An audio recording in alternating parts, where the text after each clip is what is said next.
G'day, I'm Malcolm Douglas. This scene illustrates what this journey is all about.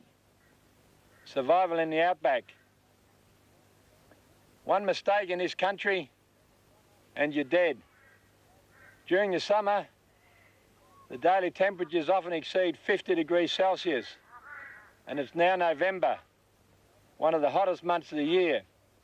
And I'm going to travel right across Australia, negotiating some of the most isolated tracks so I can show you many of the survival skills that I've learned in my 30 years travelling the outback.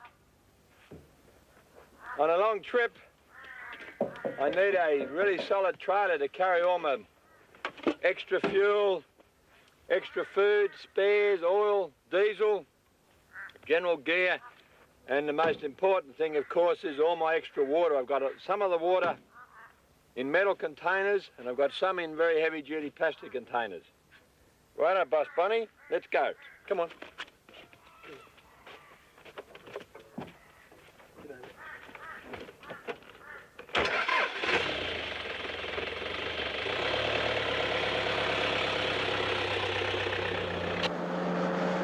I'm driving east through the desert to Alice Springs. Marble Bar is accepted as the hottest town in Australia. In a survival situation, what you really need is water. So the first thing I'll do is go out and collect water, and I'll show you a number of ways of collecting water. Then I need fire, and there are a number of ways of making fire. Then I guess after that you need shelter, and if it's possible, you can go out and collect food. But what you really need is water and fire. Even though there's acacia bushes growing on top of a very large sand dune, there's still quite a lot of moisture in the foliage. I'm just having a look now. So what we have to do is get this moisture that's in the leaves out, and that is very good water. And this is how you collect the water. Large plastic bags tied over the foliage. Now you may have heard about this system, but there's a few very important points that you've got to remember. It's important that you tie the top of your bag securely so you get a hothouse effect here, and that forces the foliage to give up its stored water. The water then condenses on the inside of the plastic bag and it runs down and collects at the bottom.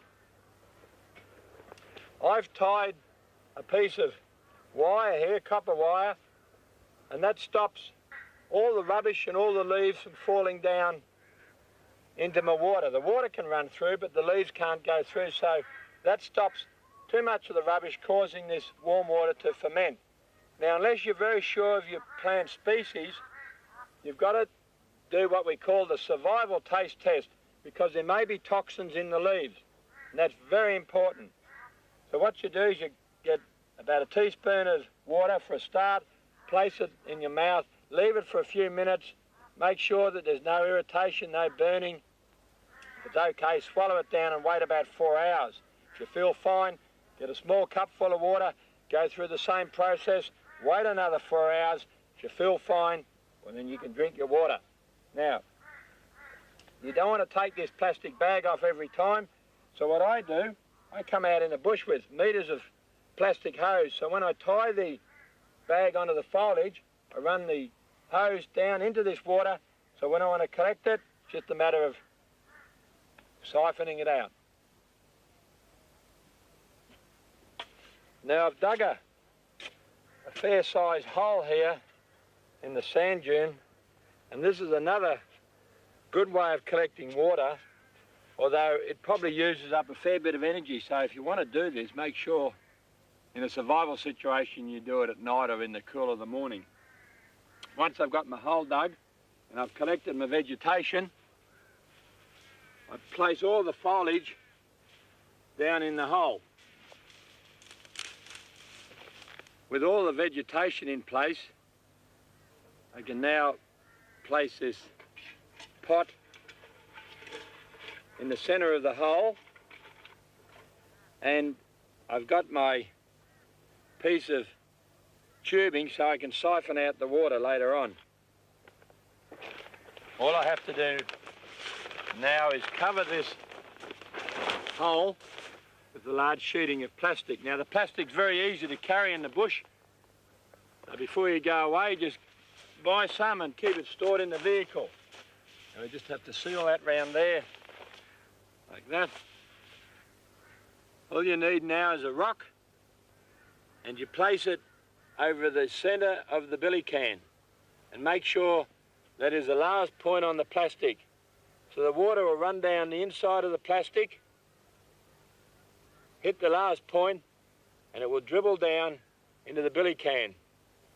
So I'll leave that till the end of the day, and we'll come back and have a look at it. But now I'm going to go off and make some fire. There are a number of ways of making fire in the bush. The first one is where you get your long shaft and a piece of softwood, which I've got here, and you turn it like so. Now, that takes a lot of practice. You've got to be very experienced to do that. So there's an easier way of turning your vertical shaft, and I'll show you. I've made myself a bow. See, just a piece of green timber here that's flexible, and I've run a piece of nylon fishing line from the top to the bottom. I've got a bow. Righto, now what we do is just clean out that hole a little bit more. The secret ingredients, the dry rabbit dung. Drop that in the hole. Righto, now get our grass ready here to catch the embers. Now what you do is you grab your bow and you put a twist in the nylon line like that. So I'm now holding the vertical shaft. We place it in the hole. Now what I've done is cut myself a piece of timber, and with my knife I've made a hole in the top of it. So that fits over there, and we can hold it, and now we just use the bow to turn the vertical shaft. And this still takes a lot of practice, but it's a lot easier.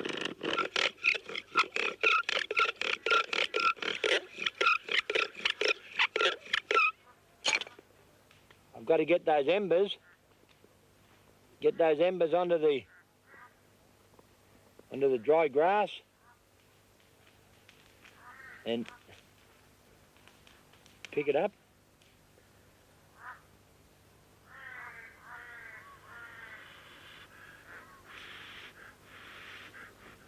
There we are.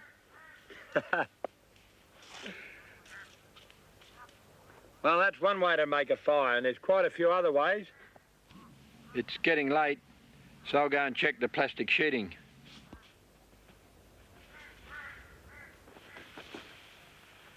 I've had this plastic over the hole now for about 6 hours, and I could leave it for another 24 hours, but let's just have a look and see how much water that we've gathered.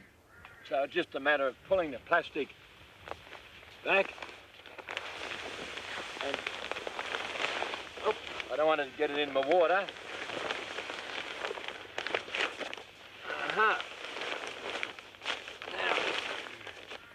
Okay, there's quite a lot there. Normally if I wanted to keep it working I would siphon this water out, but we'll just have a look how much I've got. There's quite a bit there. There's about 2 large cupfuls. That's not too bad in 6 hours. So if you had 2 or 3 of these holes working and about 10 foliage bags, it would probably give you just enough water to sustain life, because on a very hot day you need a minimum of 5 litres of water just to keep going.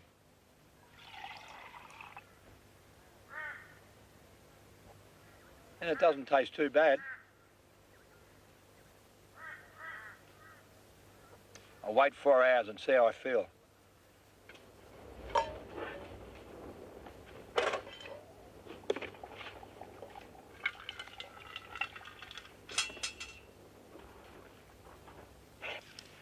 Now there's one other way of making a fire. It's very quick, it's very easy, providing you've got your vehicle nearby. Now, just get our dry grass and kindling ready. Now it's just a matter of getting the battery from under the bonnet or with the Land Rover under the front seat. Now, just put the battery down there. Now, all you need is a bit of wire or plenty of tools and short across the terminals. And of course you need a little bit of fuel. This is petrol that I'm using for our generator. Just get rid of that right over there, of course. Now just take our little bit of wire onto the positive. Just hold the rag with the petrol on it right there. And just short it on the... And there we are. Get the battery out of the way. Instant fire. Now you can rub wood together, you can use your battery out of your car. But one of the most reliable ways of making a fire out in the bush is right here in my little billy can. See, it doesn't even matter if it gets wet. I've been carrying this around for probably 20 years. Now, providing there's a bit of sun, and you know what it is, I guess by now, it's a magnifying glass. Just look after it, and if you haven't got one in the bush and you've got a camera and you're really desperate, well, you can always take the lens out of your camera and use that to start a fire. And this works very efficiently and very quickly. See, I just hold it there, concentrate the sun's rays, and it's smoking well already.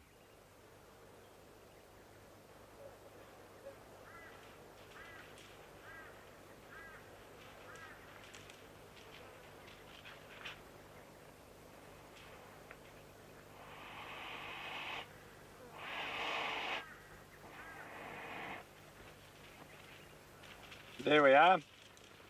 So, when you go out in the bush, make sure you take your little magnifying glass.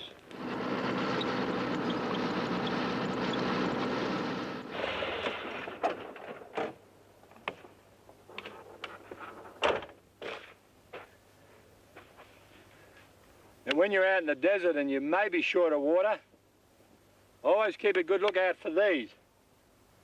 These are bore casings. Now these have been put down by the army or a pastoral operator, drilling contractor or whatever. Now, it's just a matter of taking the top off. Hello down there. Right, now just get a stone and check if there's any water. Just a small pebble. Bang. So there's water down there, so now it's just a matter of getting the water out and seeing whether it's sweet or whether it's salty.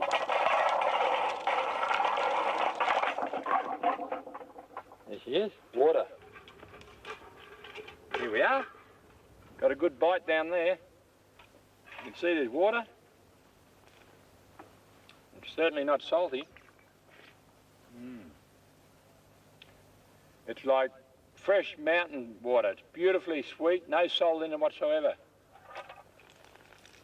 So watch out for these. These boars could save your life out here.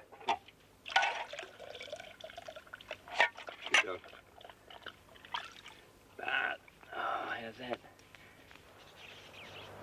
Now in a survival situation and you are really desperate for water, well, one of the signs that there's water not too far away are the seed-eating birds like the finches and the budgerigars and the gallards. There's some coming in, landing in the gum tree behind me now. Now these seed-eating birds need water every day, so once you spot them flocking around, just observe which direction they go and where they land, because you can be pretty sure that they know where the water is. So just keep an eye on them and follow them up. And this is where the birds have been coming in. You can see here, this small finch has come right in next to me, and because he's so distressed and so thirsty in the heat, if I don't move, he's not taking any notice of me whatsoever. Just let him go down. There he is. No, he's not too sure about going in. Now this small well has been cleaned out by a mining company. Originally, I say, it was a native well, an Aboriginal well. But one of the problems of finding these wells in the hot weather is all the dead birds in them. And you have to boil the water and do quite a bit of work on the water before you could drink it. Got these budgies here, look at them, poor little things. 1, 2. Oop, he's gone back in. Come on, mate. Come out of there. Down here we've got all these dead finches, dozens of them.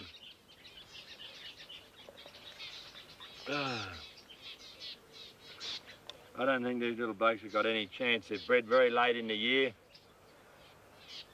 It's going to be well over 50 degrees today. Every day it's over 50 degrees. In fact, last night at midnight it was still about 35, 36. Anyway, I'll clean out all these dead birds and put a few sticks down here for some of the mates. There we are. And hopefully the strong ones will survive the summer.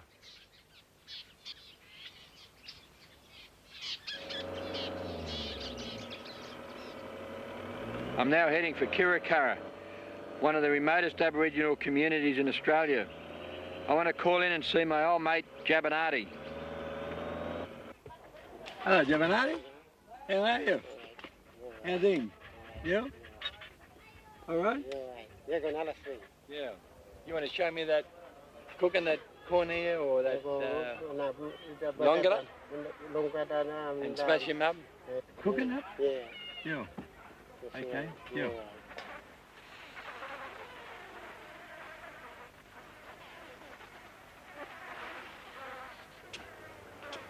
Now, of all the animals that the Penabe hunt, all the Aboriginal people in the desert hunt, the easiest one for a European to find in a survival situation is the goanna. You can find the hole, and if it's a fresh hole, you can see where the goanna's been digging, and you can see the track. Hey, Jabanati? Yeah. This is the track. Yo. You ate. Come up here. Now he's used a spear to prod around, and he found where, look, if you got the spear, they do a lot of prodding like this, where it's hard, and where it's soft, as you know, that there's a good chance that he's located the burrow, because the goanna won't be at the front here. He could be close up, or he could be metres away. You got him? Yeah. You got him? Yo, he's got him already. Now, when you put your hand down a goanna hole, don't be deterred, or don't worry you think he's going to bite you, because he always keeps his head down. You notice how he's hanging on there? Jabanati's going to pull him out. And of course, the first thing they do when they pull them out is kill them, because they don't want them to run away. Now, what I want to do is show you how they cook these goannas, because they don't waste any moisture. So now we're going, make him fry and cook him up. You wait. Now what Jabanati's going to do is make a fire the traditional way to cook the goanna.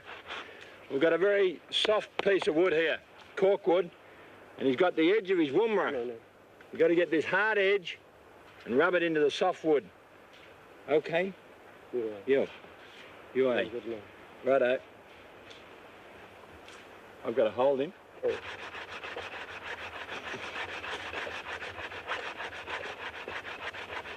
He's smoking away. You can see that there. Righto, now we tip it onto the dry grass. That's him. That's him. Hold him up. Now it's just a matter of holding it there for a few seconds. You can see it's smoking there really well. Yeah. There he is. Hey, that took about 30 seconds. So it's not hard to get a fire going out here if you know what you're doing. Now what he's doing is pulling out the intestines, but he doesn't cut the animal in any way, and this keeps all the moisture in the goanna as it cooks. Now the way to cook these goannas is to put them on the coals just for a minute or two. Don't leave it there too long. So what the skin does is hold all the moisture in like an aluminium foil. Now this is just the first process. Once he's been on the coals for 30 seconds or a minute, you can see how it's nice and tight, and you'll drop it in that hot sand. Whenever you're cooking anything on the fire like this, make sure you don't have any flame. The flame will burn the outside, but it won't cook the flesh. So what he's using here is the hot sand. The goanna is completely covered by that hot sand, and it doesn't matter whether you're cooking goanna or fish, any bush tucker, get rid of all that flame and just use the heat out of the sand, and we'll have that out of there in a few minutes, and it's going to be very nice.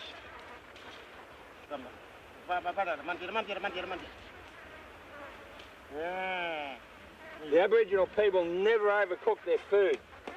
It's only been in there for about 3 or 4 minutes, and you can see how that skin has kept all the juices in, and as I said earlier, like an aluminium foil.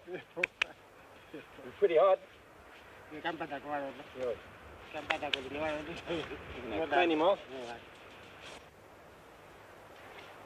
And this is very important because he doesn't want to waste any of the juices around the last of the guts there.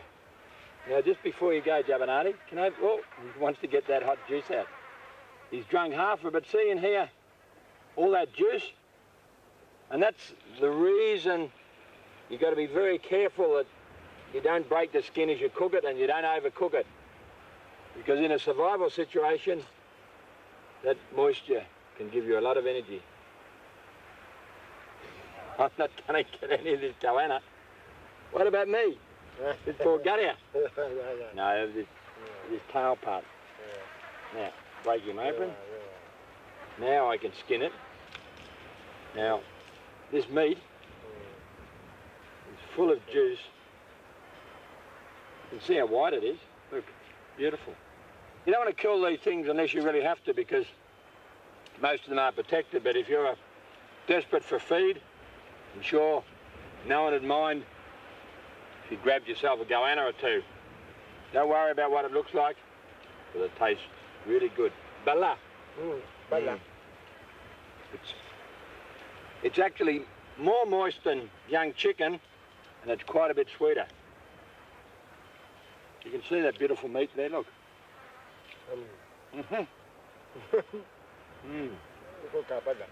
Kookaburra. Good goanna. Kookaburra. Another little survival trick is not to waste any of the bone or the skin. And Jabanati is pounding it all up into a paste. It was only up to a few years ago, when he was still living north of here at Lake Mackay, that they would never waste anything. You see how it's all smashed up there now, and it's just a pulp, and now he can eat it. I prefer it without the sand. It's still pretty good.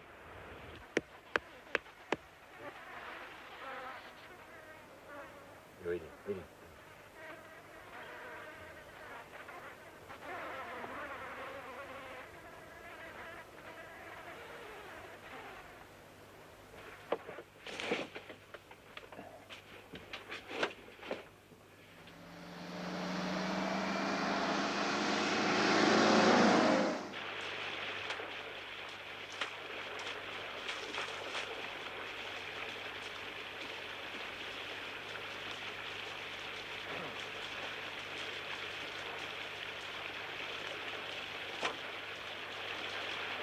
Often in the outback of Australia, you come upon these bores, a lot of water running out. Now these are artesian bores, and the water is usually quite hot, and it's normally too salty for humans to drink. So what I have to do is convert this salty water into water that I can drink.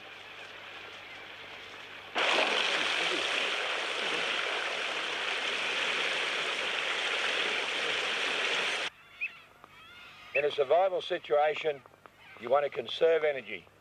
So I've made up a very simple device here to collect fresh water. Now, in the jerry can is the water from the saltwater bore. I've got a fairly low heat around the jerry can so it doesn't boil too quickly. I've just put a hole in the top of the jerry can and we run an old plastic hose around to the cup. Now, I just keep water, salt water from the bore on these old rags. So as the steam comes down my plastic pipe, it cools down here, it condenses. So by the time it reaches the cup, you've got droplets of fresh water forming. In an hour or two, that cup will be full, and in a survival situation, you'll collect enough water using your simple apparatus to keep yourself alive. Besides knowing how to collect water and make fire, survival in the outback means having reasonably good food. And one of the traditional foods of the bush is the damper. And I'm going to show you 3 or 4 different ways to make up a quick damper in the morning. Then later on, we'll make up some bread. So we're going to make it in this frying pan, in the camp oven, and straight in the coals. Now you can either use plain flour or you can use self-raising flour. So the first one I'm going to use is the self-raising flour. I'm not going to make big dampers, I'm just going to make small ones for say 2 people. Righto, just the flour and the water. You can use baking powder in the plain flour, just a touch of salt, and you can also use powdered milk if you wish. In a few minutes, just poking and kneading it, it dries out. You can rub all this flour off your fingers. There we are. Now, just dry flour on both sides of it. And there it is. It's only a small one. And that one's ready to be cooked. I'll make up 2 or 3 and then I'll show you how they can be cooked on the fire. On this plate, we've got plain flour. And this is probably more of a traditional damper where you just use plain flour and baking powder. Plenty of baking powder. And if you wish, some sultanas. And we'll mix all that up the same as we mixed the previous one.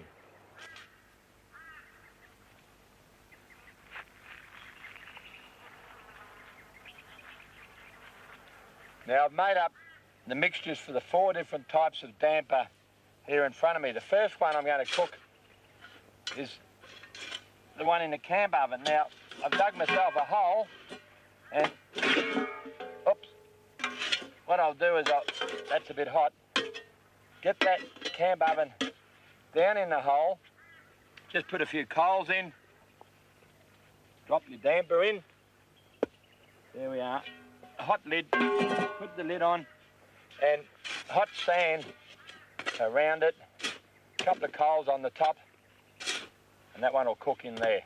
Now the other 3, slightly different. This round one, I'm going to cook straight in the coals, in the hot sand. Make a bit of a hole, just drop it in there and cover it over.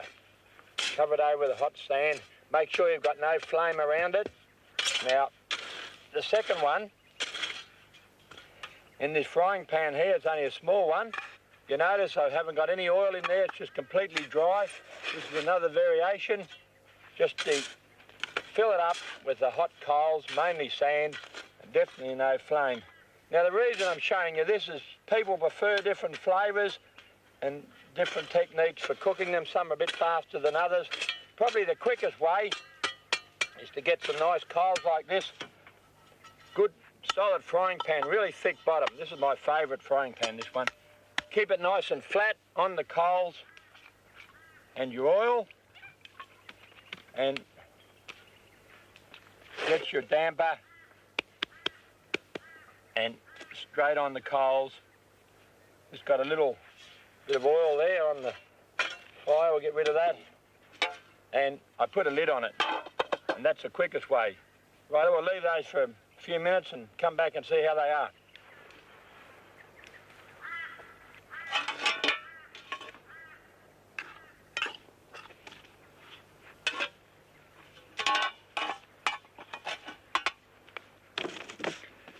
I'm just making up some bread while the damper is cooking on the coals there.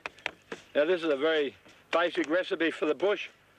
It's just plain flour, bit of salt, dry yeast, bit of oil, touch of sugar, warm water and flour. Mix it in a bowl, and then I'm kneading it up now for about 10 minutes, and then I'll put it in the bowl and let it rise, push it down again, let it rise up again, straight into the camp oven, and we'll have some good bread. Now this one that we cooked in the dry frying pan is a little bit overdone because it was only small, but what's interesting, as soon as you take it out of the hot sand and ash, it all just falls off, so then it's quite clean, and there it is. Or if you like a hard damper, that's great. Now this is the one you can cook if you haven't got a frying pan. See how it's come up quite nicely, straight in the coals, and all you do is just knock off all the sand and ash, and it's ready to eat.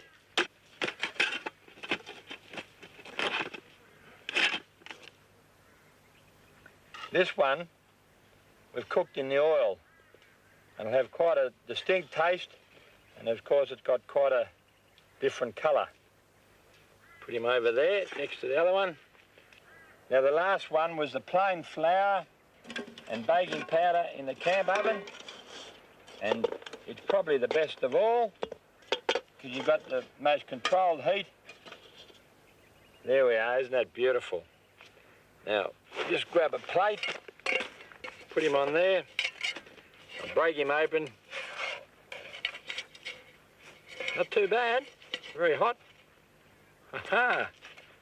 Look at that. And I'll just have a look inside this one while I'm here, the one that was cooked in the coals. See? Very acceptable.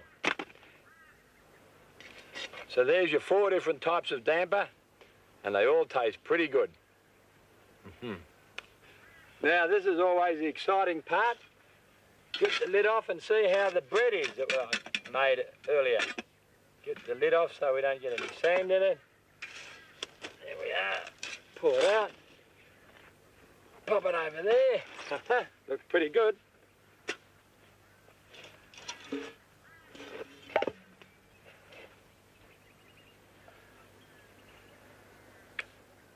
Not a bad loaf of bread. I'll spend the next day or so with the locals just north of Alice Springs.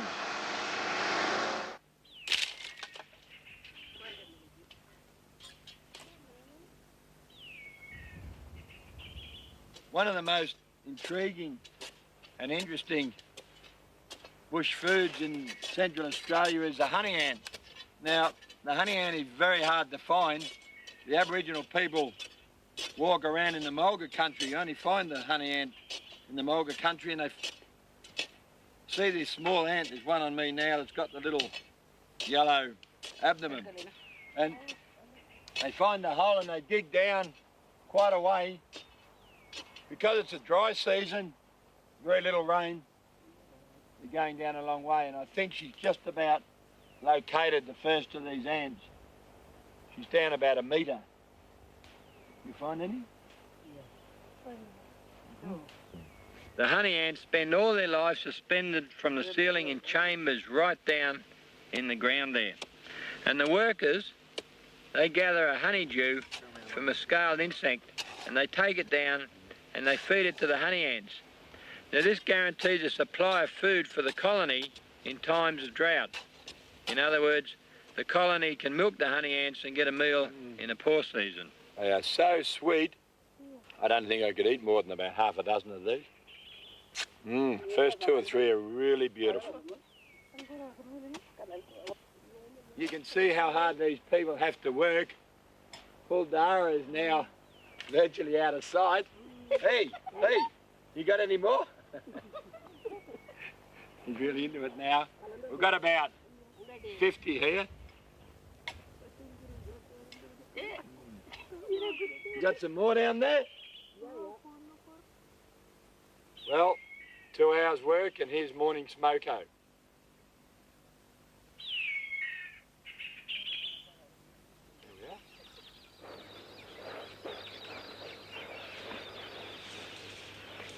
I've just been driving along this dry creek bed and I noticed this grass. See how green and lush it is? Now, if that grass was really dry and burnt off, it'd be a waste of time looking for water around here, but because that grass is so green, I'd say under here, not too far down's water. So let's have a look. Get rid of this hot, dry sand. Now look at that, I've only gone down about 20 or 30 centimetres already into the cool, moist sand. Now let's see how far we can go down and see if we can actually find some water. I'm at arm's length now, and there's quite a bit of water down here. Just get some out to show you. Now there we are. Hey. Lovely. Got a little bit of just the sand that's been mixed up in it, a little bit dirty, but because it's been filtered by the sand, it's very, very sweet. It's just a matter of letting it stand for a few hours and all that sediment will settle to the bottom and you'd have good, clean water.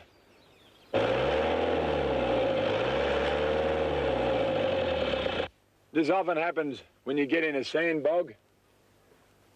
People get frustrated, instead of stopping, they keep spinning that tyre. And the more you spin the tyre, the lower you go down, and you end up with your diff housing bearing right down in the sand. And once the diff housing goes down in the sand, there's no way you can get out unless you stop and you lift the whole vehicle up. Now, it's often very hard to get a jack under here because the sand is so loose and the jack's likely to fall over. And I've gone down so far now that I can't get a jack under there. But I can use this. And this is quite an intriguing piece of equipment. I run that hose around to the exhaust and I get this bag. It's called a power jack. I get this under a firm spot and I'm going to lift that vehicle right up out of the sand. Now that the bag's in position, it's just a matter of using the exhaust gases to lift the vehicle out of the sand bog. So I just idle it.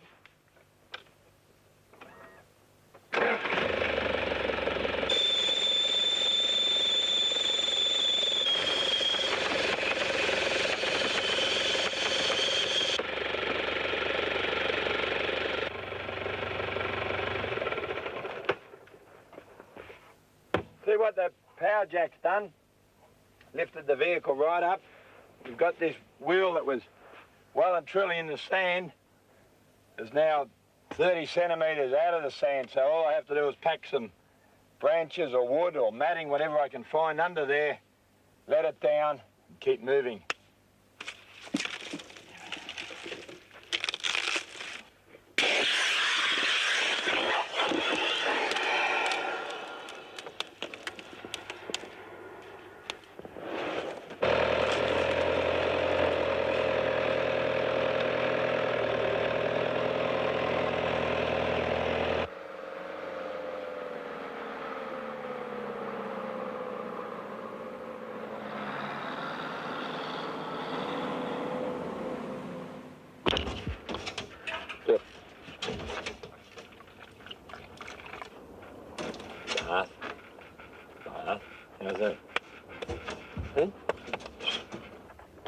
water.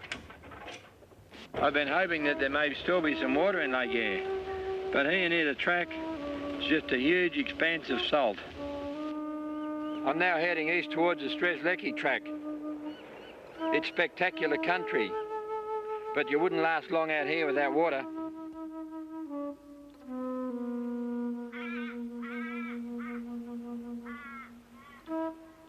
If you do end up stuck in the bush at night, don't sit around and get cold, because that's the worst thing. If it's possible, light a few small fires, because it's better to have the heat right round you rather than one big fire in front of you. The other thing is that if it's possible, dig yourself a hole below ground level. So as the winds come up at night, you're below the wind, and that'll stop the chill factor. Also, some good shelter behind you as a windbreak. If you haven't got a natural windbreak, make yourself a windbreak. Plenty of firewood stacked all around, so you don't have to waste your energy wandering off at night. Okay, let's have a good sleep. Good night. Hello, Bun. That's funny. One thing I forgot to mention, if you've got a dog, make sure it joins you in the trench, because a dog will keep you very warm. You know the story about a 1 dog night? It's not very cold, but if you've got an 8 dog night, it's freezing. 1 dog's better than no dog at all. Come on, Bon, let's go and have a good sleep. How's that?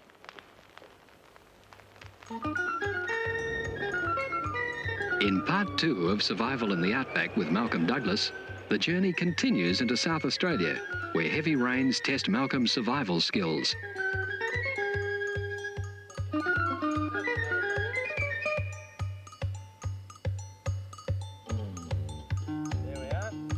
He battles on until he reaches the sand dune country, where he's confronted by a catastrophe that's destroying much of inland Australia. Be sure to join Malcolm on another epic journey through the outback.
Hi, I've just come ashore on a very remote section of the North Australian coast.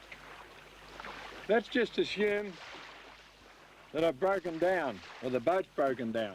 I'm shipwrecked, if you like, and I have to survive on this coast for some time. Now, how would you cope in a situation like this? Well, basically, you need shelter, you need water, you need fire, and you need food. Now, what we need first is water. We can't survive very long without it. So let's have a look in the boat and see what we've got, so we can start collecting water, and if there's no surface water, we're going to make it.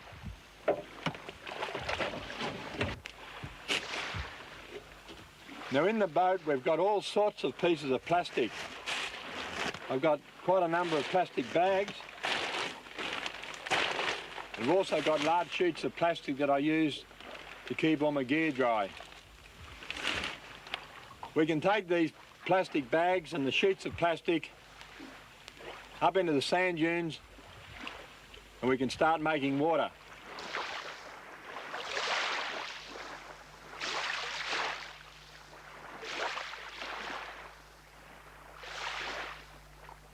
On the hot, arid dunes, there's no surface water.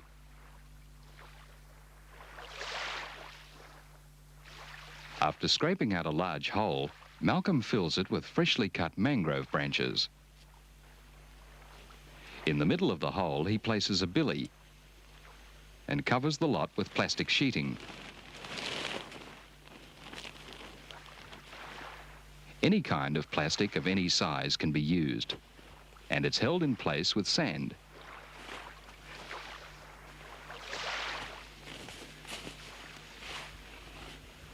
Once I've got all that plastic completely sealed, the last thing is to place a rock right in the middle of the plastic over the billy. So that is now the last point. So with the condensation forming, it'll run down and drip into that billy.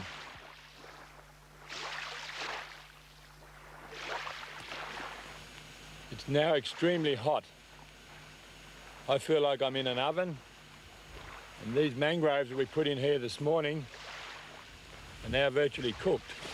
There's still a lot of water running into that billy. Just about to check it for the first time.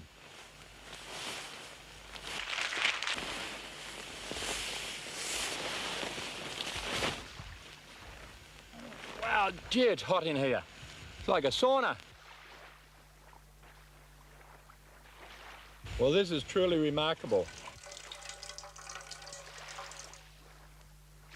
I've now filled up the cup, and there's still, a litre or more in that billy. All you have to do is throw out these leaves, put another fresh lot in, cover it over, keep doing that every day till you're rescued.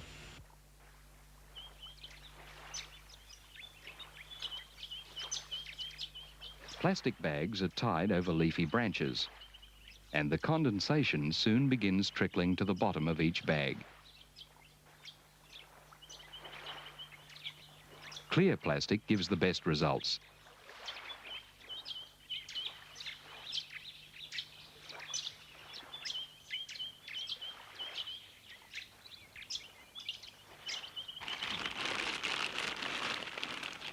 Quite incredible the amount of water that you can collect like this over 2 or 3 days.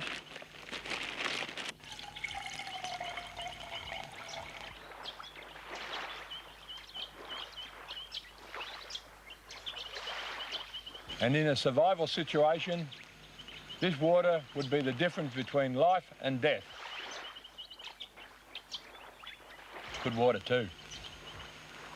Now that I've got a reasonable supply of water in the plastic bags, the next step is to make some fire.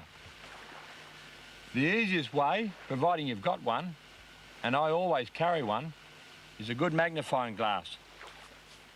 Under this 40-degree sun, it's going to take me about 20 seconds to get a good fire. Well, there we are. Fire in 20 seconds. If you ever go out in the bush, make sure you always take a good magnifying glass. There are a number of other ways of making fire besides using the magnifying glass. I've picked up a few bits and pieces here, and I'm going to try another method. Most of us know how you can get a long straight stick and place it in a hole in another piece of wood and twist it around like this. Now I can do that, but it is very difficult, and it is best when you have 2 people. So as you go up and down, you can alternate because your hands get very tired. There is another way. I've already cut a hole in the wood, and now it's just a matter of cutting a groove where the hot embers will flow out. Everything's ready. Got my hole, I've got my bark to catch the embers, fine dry grass. Now the next stage is to make up a bow. Green wood, and I've tied a piece of nylon fishing line across here. 1, 2 twists, and that is the secret of the exercise. place it in the hole. I've made up a holder here out of an old can. If you didn't have any tins or cans, you could use a piece of wood with a hole in it. Righto. Here we go.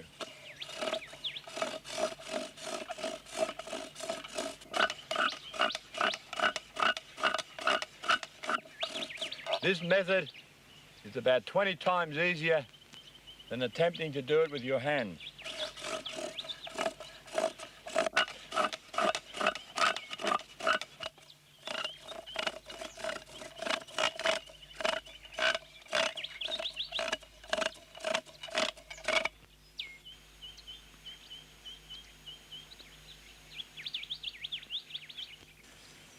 Now this is a critical part, to get the glowing embers to ignite.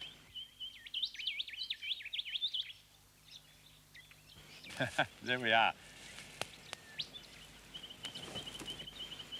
Well, it's very hard work, but it gives me a lot of satisfaction to know that I can always light a fire out here in the bush.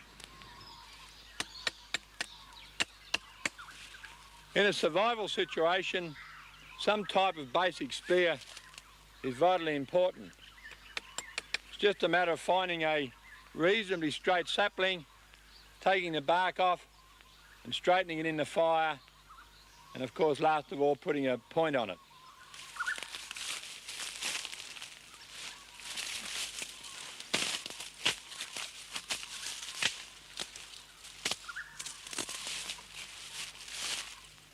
Straighten my spear. I'm using the technique that the Aboriginal people have used for thousands of years, and that is to heat the sap in the wood while it's still green, and with care you can take all the bends out of the wood.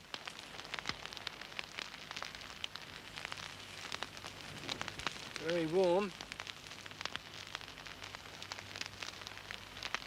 Straighten it just to the point where your wood's starting to creak, and you have to continue doing this right along the spear until it's perfectly straight.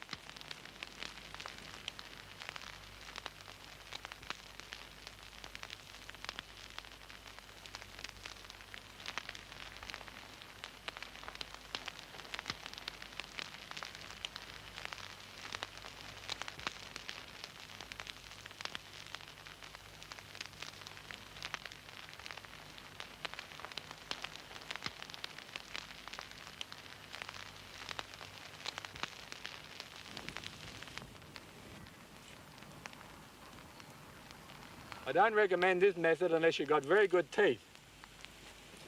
But when the wood is hot, I can get hold of it a lot better. A little bit of a crack here, got to watch it.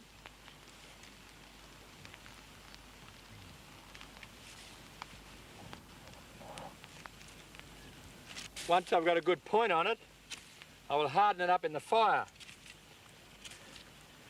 Now, if you were stuck without a knife, just remember you can use a stone or you can use shell, like the Aboriginal people did. I've got a nice point on that. Now just harden it up in the fire, and on the next low tide, I'm going out on the reef, see what I can catch.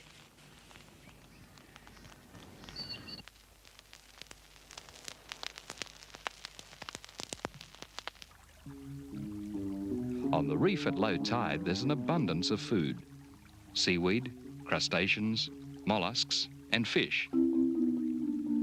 With his spear straightened, dried and hardened, Malcolm uses a technique learnt from the Aborigines as he prods the deeper holes for rock cod.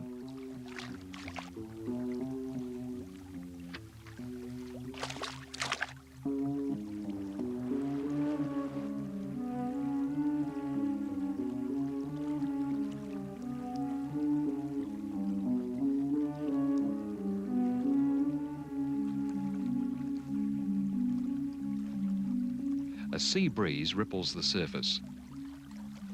Squeezing the oily insides from a beshtemere or sea cucumber, Malcolm spreads the intestines over the water, and the oil smooths the surface to give perfect visibility.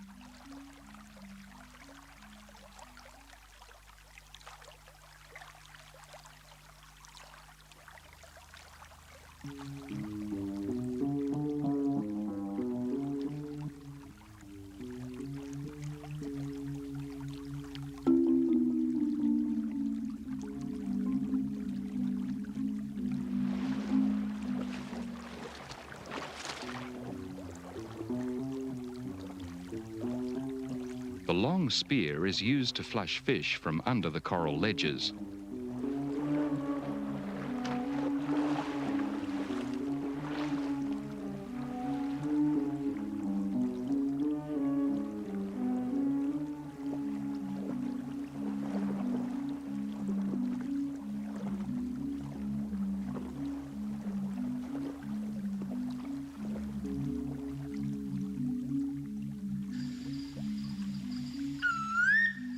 As he moves along the water's edge, Malcolm spots a number of edible shellfish.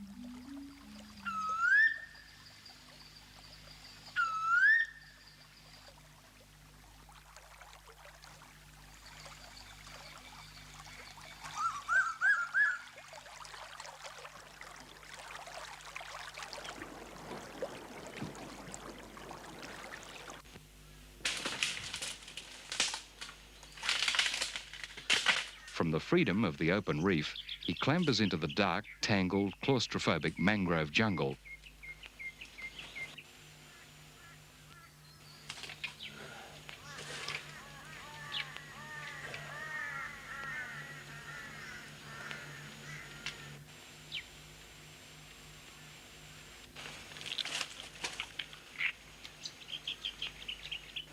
The mangrove would have to be about the most difficult place to find the feed. You've got to put up with these incredible roots and the mud and the sand flies. But the rewards are worth it because you've got the beautiful big mud crabs and you've got a delicious shellfish. And if you're prepared to look around the roots at low tide and crush around like I've been for the last hour, you can get yourself a really good feed. It's just a matter of putting them on the hot coals for a few minutes and you've got a good meal. But it's just about time for me to go back to the camp, I think.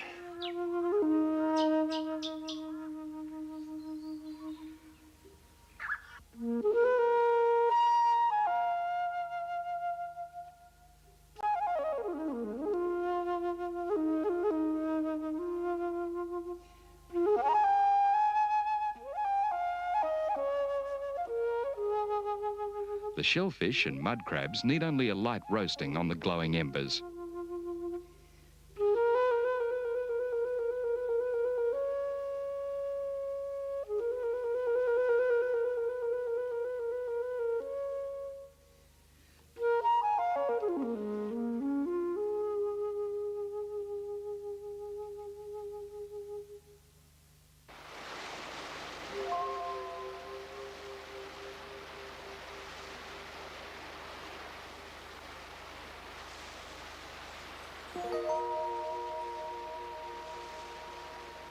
On one of his long walks on the reef, Malcolm discovers a remarkable natural phenomenon: waterfalls that appear with each falling tide.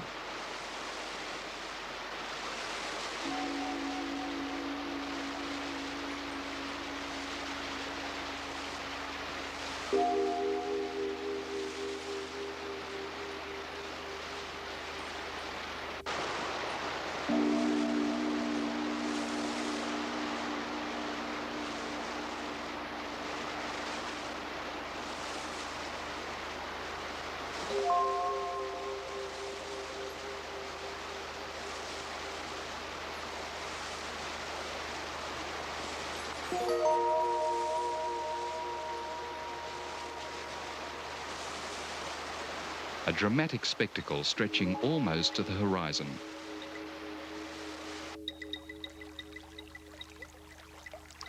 On the high reef, Malcolm finds a large baler shell reproducing. The gelatinous egg mass looks delicate, but it's tough and quickly hardens.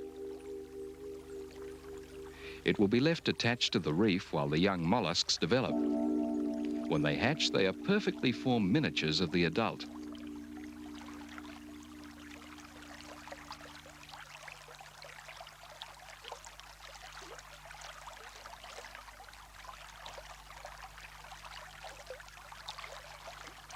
Balers, common on many northern beaches, were often used by the Aborigines as food and water carriers, and as their name implies, they were useful for bailing out canoes. Clams too are plentiful, and like the balers, can be eaten if no other food is available. In the areas of the reef covered with water even at low tide, Malcolm seeks out holes in the coral that have been excavated by jawfish.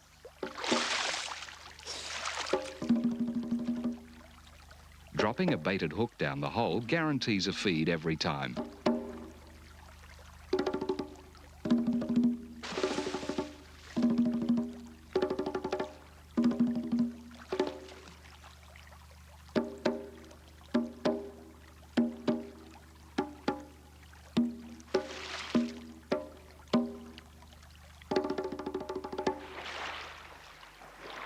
Just out from the mangroves is a classic example of survival, an old Aboriginal fish trap.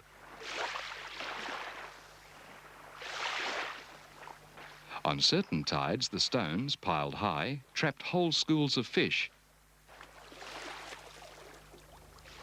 Even now, as it falls into disrepair, fish are marooned at low tide, and Malcolm soon picks up a meal.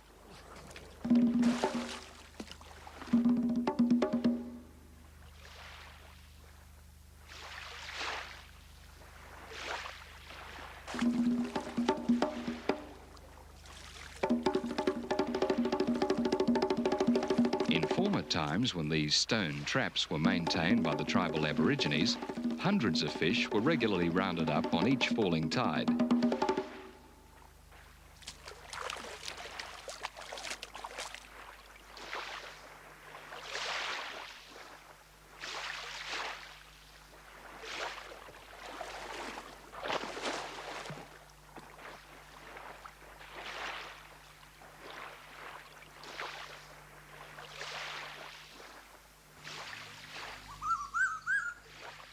The midday meal is always cooked on the open fire. And now Malcolm heads out to the nearby coastal islands. In many places along the coast of North Australia, the Aboriginal people knew of plants that they can use on the reef at low tide to poison fish. Many years ago, an old Bardi Aboriginal showed me this particular plant. They don't use the top of it, they use the root.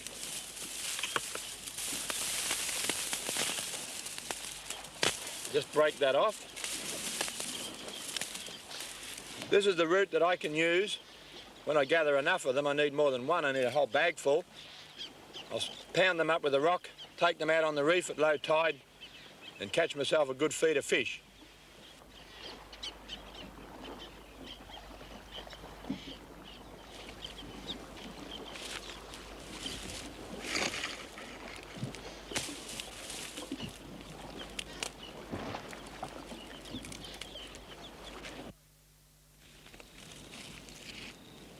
Before I use these roots to poison the fish, I have to strip off the bark, which is a fairly tedious and slow job. Mix it with sand and pound it up so the sap from the bark mixes with the sand.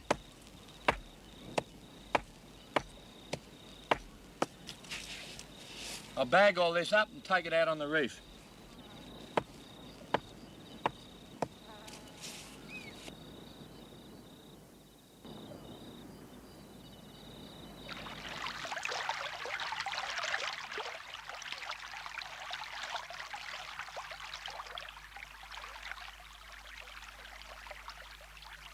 As the tide drops, Fish are often trapped on the reef and seek shelter until the following high tide.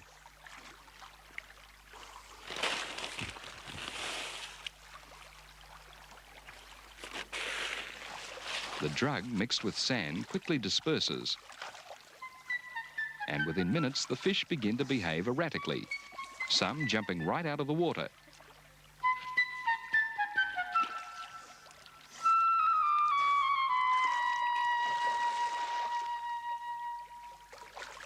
The drug affects the nervous system, and the fish die quickly.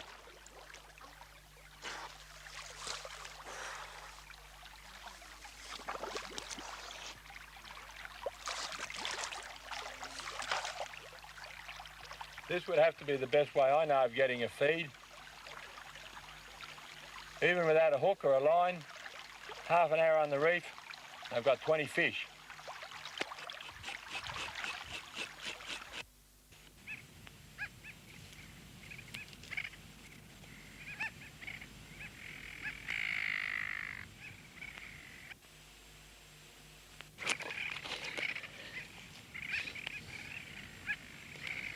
Here we are.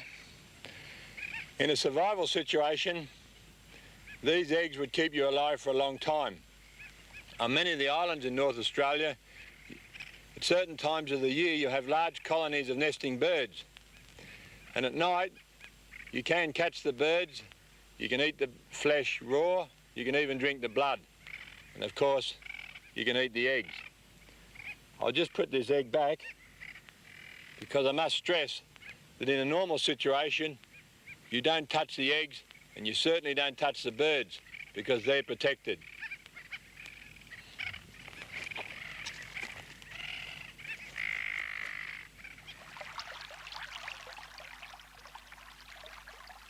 There's usually food available along the rocky shoreline, although it's often difficult to collect. Oysters are a rich food, but it's tedious work breaking them open one by one.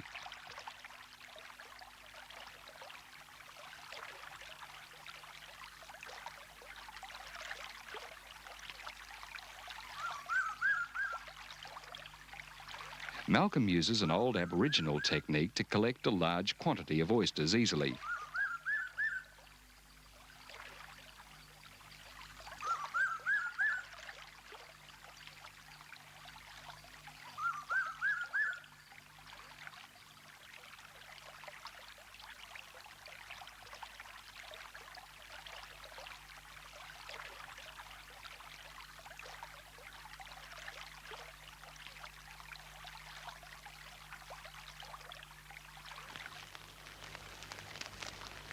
Spinifex from the rocky ridges is fired.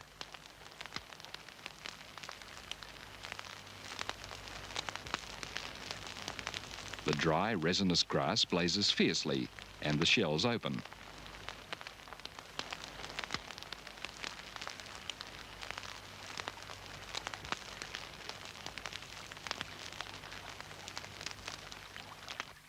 It's now a simple task to collect a handful of food.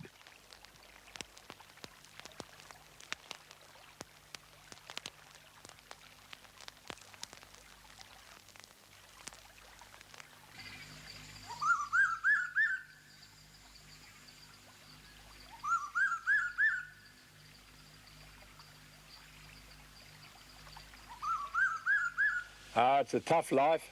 Fresh oysters by the dozen.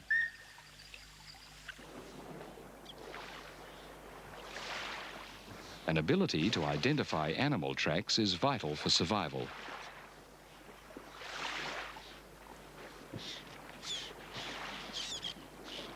On many of the beaches, you will find these tracks.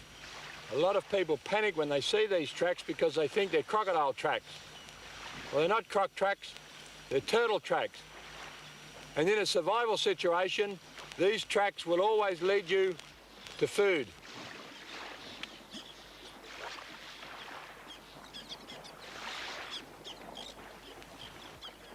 At night, a female turtle come up here and laid her egg. Now, most people would automatically start digging in this depression. We can dig here for hours and you'd never find the egg. she's laid the egg somewhere behind me. The whole area must be systematically prodded to detect loose sand. It takes skill to determine where the turtle has deposited her eggs.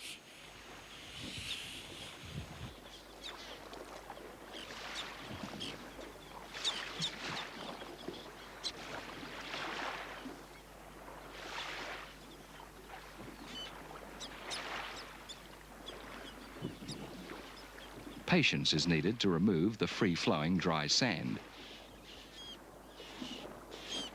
Now, turtles are protected.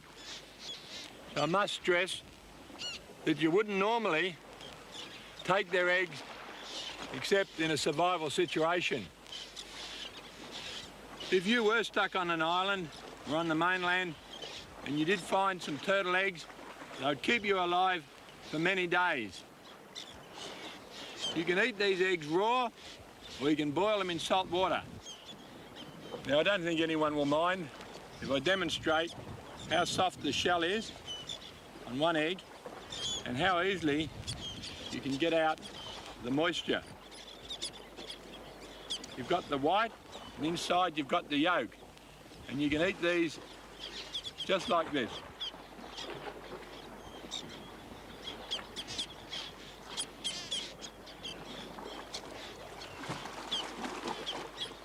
That's pretty rugged tucker, but it will keep you alive for many days. Half a dozen of those eggs and you're right. Got to remember too, there are around about 60 eggs in that hole. The eggs must be covered again with sand to keep them cool and fresh.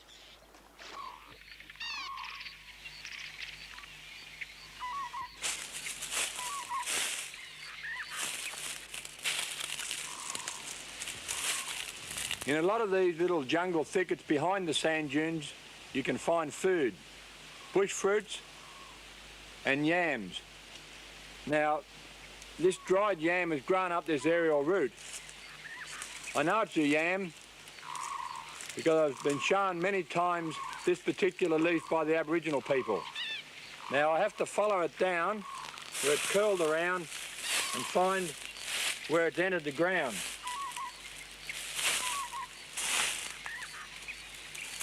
Very late in the dry season now, these vines are breaking off. You've got to be very careful to locate the spot where it goes into the leaf mould.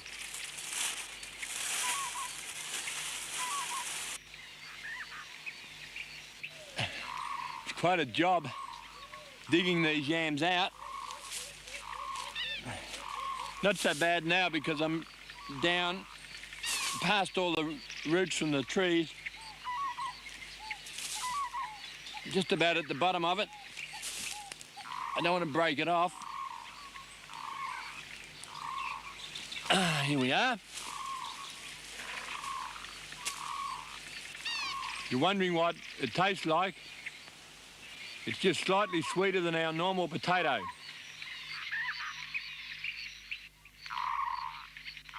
Yams, rich in carbohydrate, have always been a basic food for the Aborigines.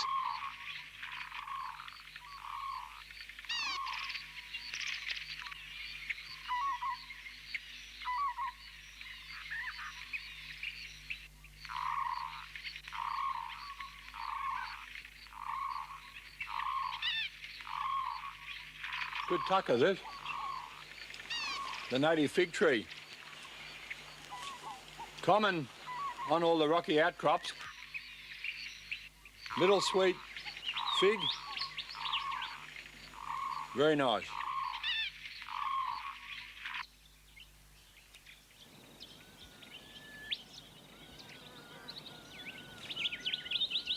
The discovery of a pliable vine prompts Malcolm to make a crab trap.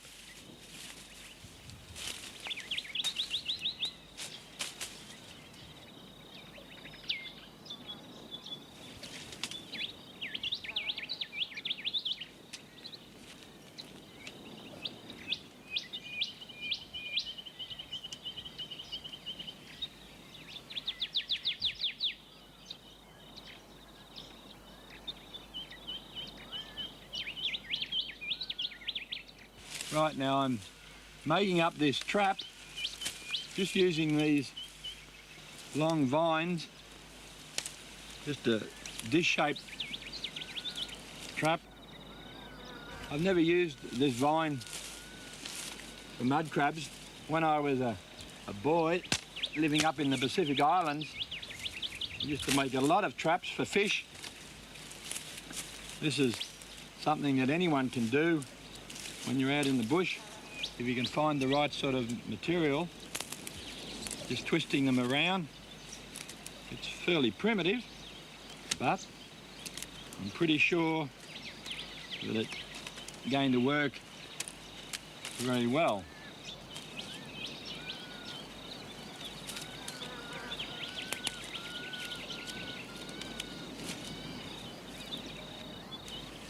In the side here, I'm making a pocket. I'll put my bait up in the pocket, so when the mud crabs go in there, I'll stay in there hopefully when I lift it up. Crab and fish traps can be made in any shape or size depending on the ingenuity of the maker.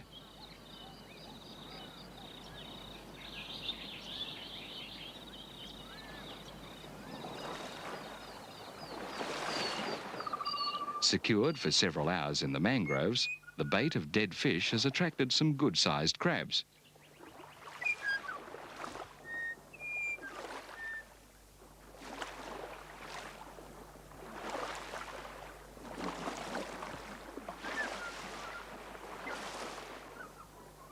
Once again, Malcolm ventures into the dank, gloomy mangrove thickets.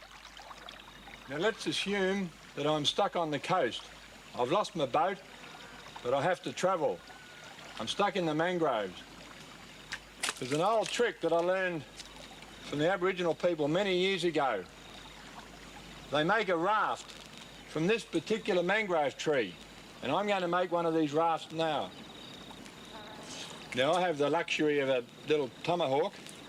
In the early days, the Aboriginal people would cut themselves a piece of hard mangrove wood with a stone axe, and they would use the hardwood to cut the roots of the softwood.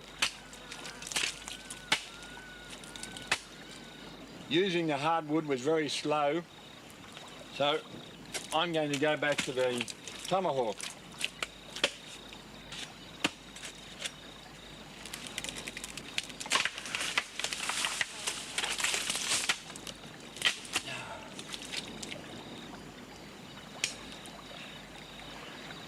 Look what I found, some more tucker, mangrove worms. If you're really hungry, you can eat these. Nice. I'll tell you what, biggest trouble with the mangroves is the sandflies, and they're starting to get into me now. When the sandflies get really bad, there's only one thing to stop them, and that is to coat yourself all over with mud.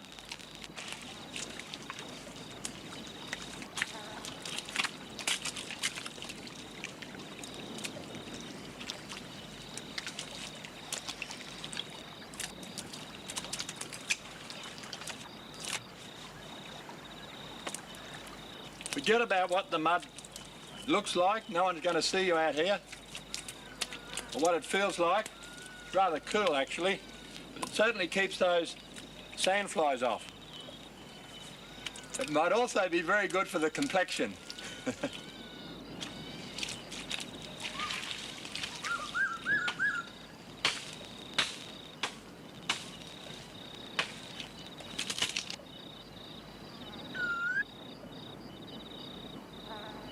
Malcolm toils for several hours in the oppressive atmosphere, cutting 17 poles before the incoming tide surges through the trees.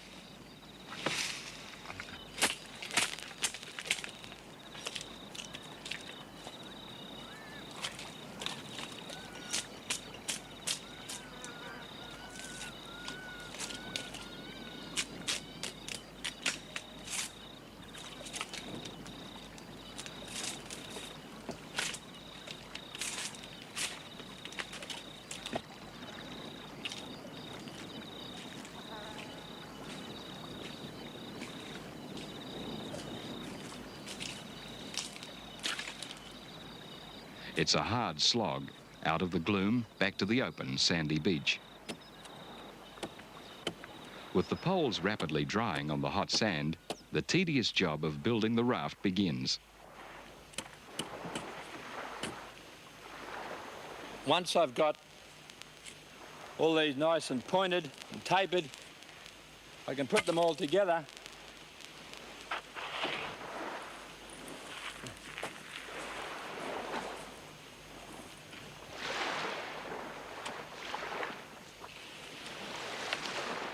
They are rearranged until Malcolm is satisfied that they fit neatly.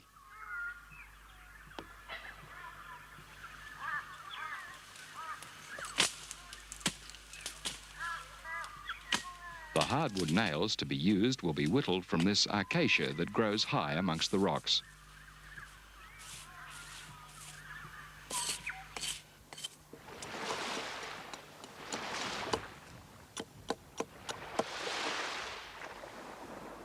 I need 68 of these nails to hold the raft together.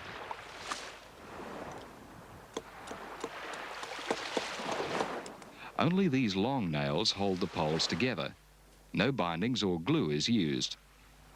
When the wood is seasoned, it's extremely buoyant, like balsa.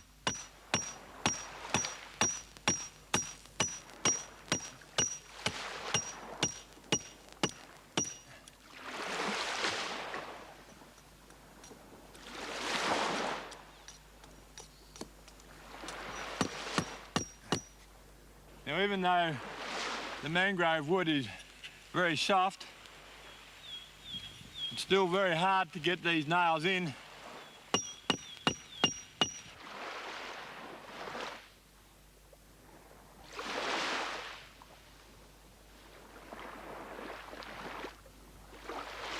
The raft is made in 2 sections and left to dry.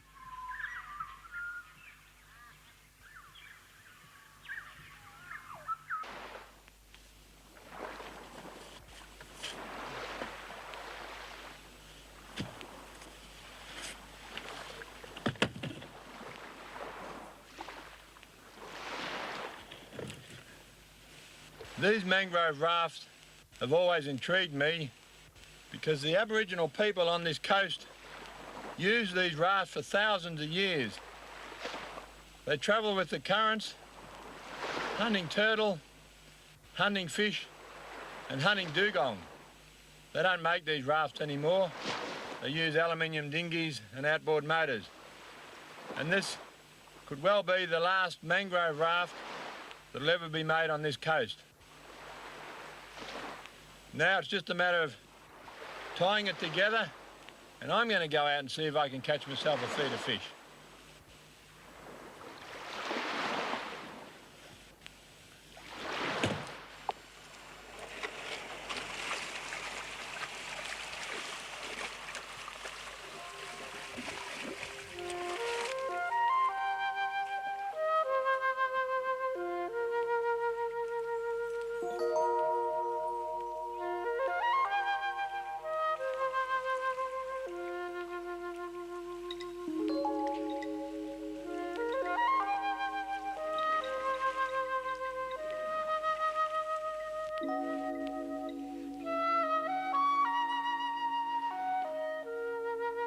There were only a few seafaring Aboriginal tribes that ever made these unique rafts. To use a raft efficiently, the hunter must have good local knowledge of the tidal currents. The Aborigines covered hundreds of kilometres along the northwest coast.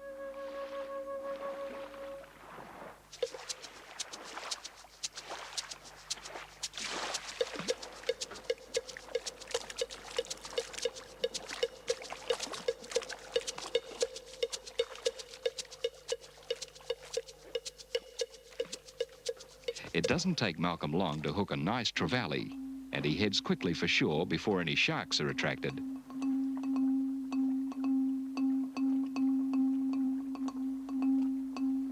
Late in the afternoon, Malcolm heads off, enjoying the new experience to try his luck again.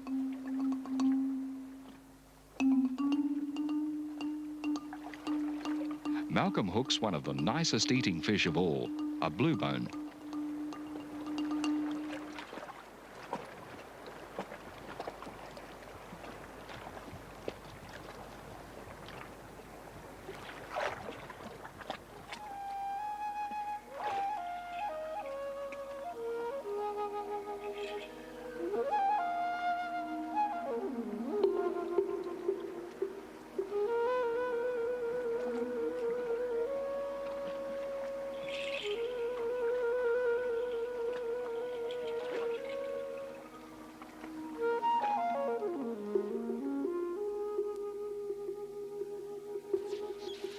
Now out in the bush, or in a survival situation, I believe there's always one way that fish should be cooked.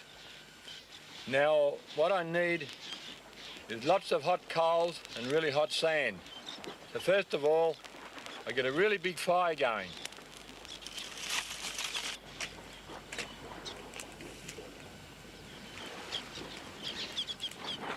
Now, I don't scale these fish and I don't gut them. I don't even worry about the sand on them because I'm going to cook them in the hot sand. The idea of this is to retain all the moisture in the flesh. And if I gutted them and scaled them, they would dry out. The scales are like an aluminium foil. We put them on the hot sand and cover them over.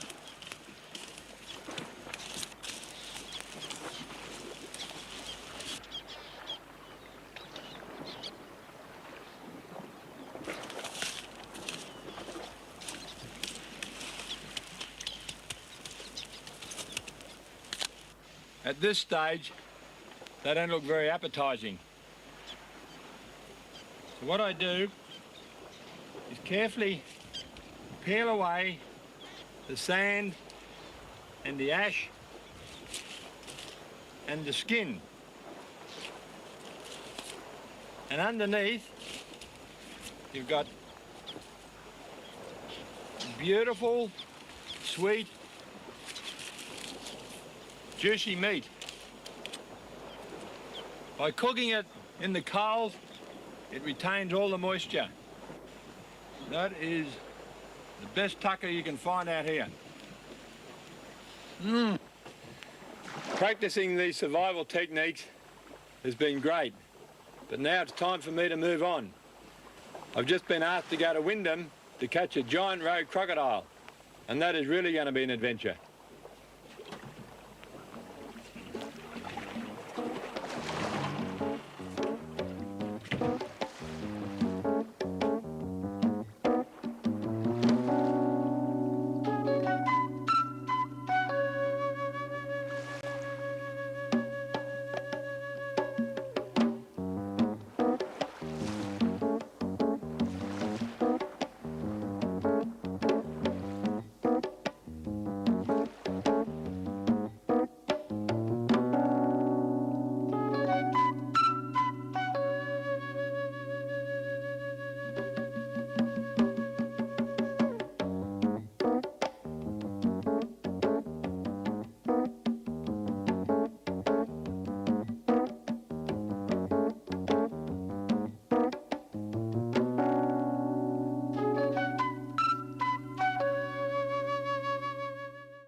Hello, I'm Malcolm Douglas, and most of my adventures takes me to the top of Australia.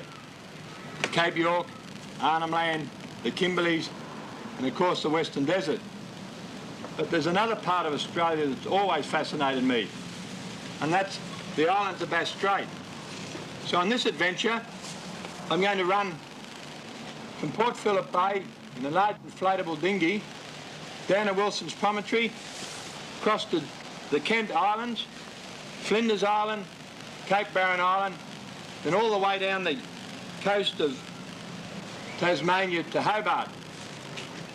It's going to be a great trip, reasonably dangerous, but I'm really looking forward to it. All I have to do now is pack up the boat, try and get a permit from the police to get this whopping great dinghy through the traffic of Melbourne and launch it at Port Phillip Bay. After countless phone calls and hours of deliberation, Malcolm eventually obtains a wide load permit and within days arrives in Melbourne.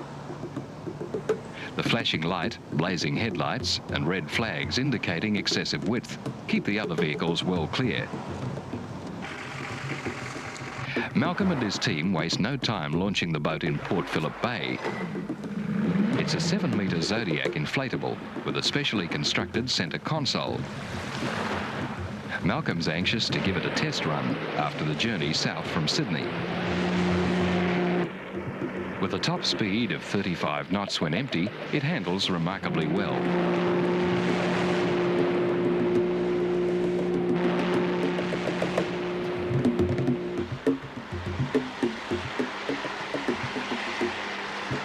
He's satisfied, but it's a long way to Hobart in an open boat. The big inflatable must be packed and repacked until all the equipment's securely tied and covered. The problem is to get all these, Mark Anderson and Mark Stretton, who'll accompany Malcolm as crew, load on a total of 650 litres of fuel for the first leg of the journey. For a start, it's a pleasant run south towards the entrance of Port Phillip Bay. But when a southerly change chops up the water, it's cold and bleak, and the men soon realise that it's going to be a rough, arduous journey. By late afternoon, the adventurers arrive at the entrance to the bay, known simply as the Rip. It's a dangerous, unpredictable opening where the rolling Bass Strait swell curls and breaks, pushing against the outgoing tide from the relative calm of Port Phillip. The men look for an anchorage to shelter until morning. There are some tense moments as Malcolm powers the inflatable over the chop and heads for deeper water where the Bass Strait swell is less dangerous. It's a perfect day, and as the crayfishermen head out to check their pots, there's little wind and clearing skies.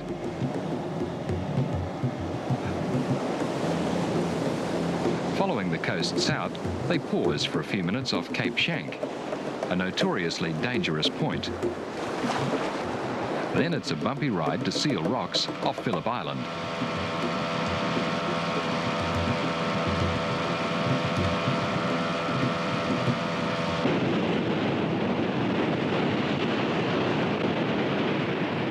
Surrounded by dangerous seas, the small rocky islets are the home of the Australian fur seal.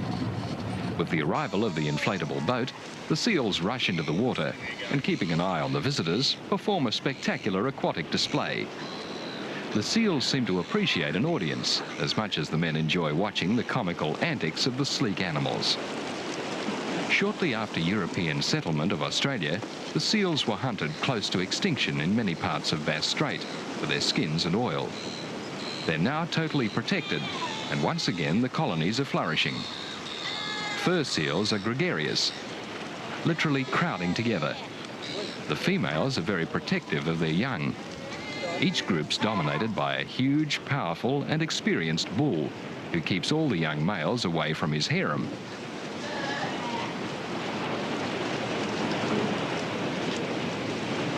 These young pups are 3 months old and will remain dependent on their mother for food and shelter for a year.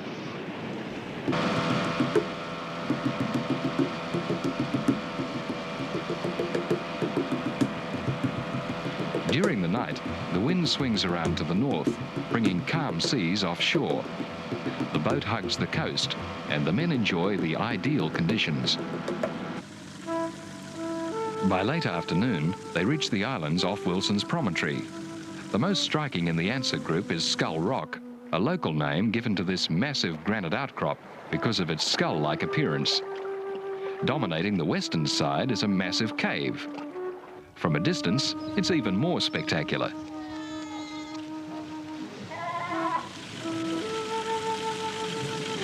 The boat edges through another seal colony.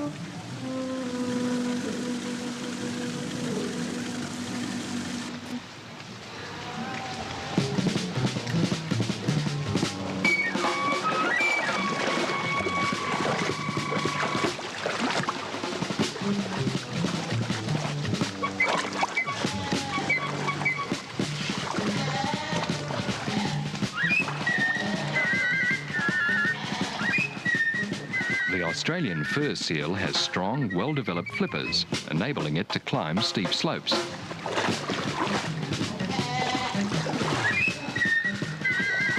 seals are one of the most appealing creatures in the animal world. The night spent in sheltered Oberon Bay, and in the morning, with the weather conditions still stable, the men prepare for the first leg of their Bass Strait crossing. It's bitterly cold, and travelling in an open boat, windproof clothing is essential. The blue tarpaulin, a tent by night, keeps the gear dry and gives the crew shelter from the wind and flying spray. On all of his adventures, Malcolm must remain constantly alert for any mishap. An accident can happen so quickly. Only seconds from now, Mark could easily have drowned. The rubber tie snaps and he loses balance. Fortunately, he instinctively maintains a grip on the boat. With so many clothes on, he may have gone under. Oh, you're lucky. Icy winds dry and crack the skin, so a solid coating of cream is essential.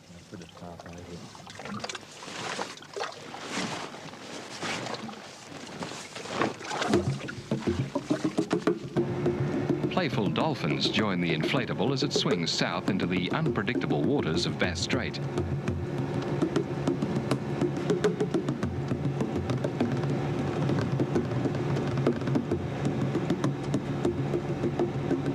The men head for the Kent Islands in the middle of the strait. Rugged and spectacular, they're the peaks of ancient mountain ranges, submerged when Bass Strait flooded at the end of the last ice age.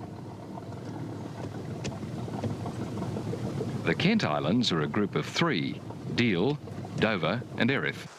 A deep passage divides them, and to one side is a tranquil bay, a safe anchorage and haven from storms for professional fishermen and yachties. Such a magic place is totally unexpected in the middle of Bass Strait. Erith Island's leased by the Stackhouse family of Flinders as a cattle run. Their small cottage nestles in the scrub and is used by everyone during bad weather. Across the passage is Deal Island, its highest point dominated by a lighthouse 300 metres above sea level.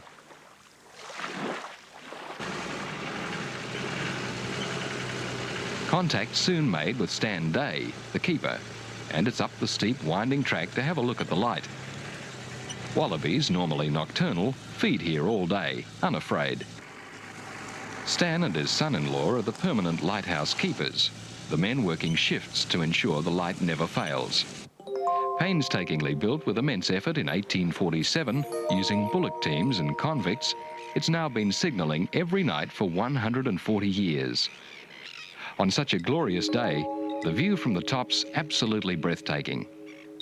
Stan's been on Deal Island for 9 years and believes that he's the luckiest man in the world to be able to enjoy such solitude, close to nature and the elements. At the heart of the light are two 1,000-watt globes. Only one is lit. The second's a spare. Huge panels of glass prisms rotate slowly at night, converting the 1,000-watt light into 1,000,000 candle power. Every light in Australia is unique, and a navigator can establish exactly where he is by checking the information on his charts and counting the flashes. The Deal Island light, on a clear night, can be seen 50 nautical miles away. During the day, the prisms are scrupulously protected from the rays of the sun.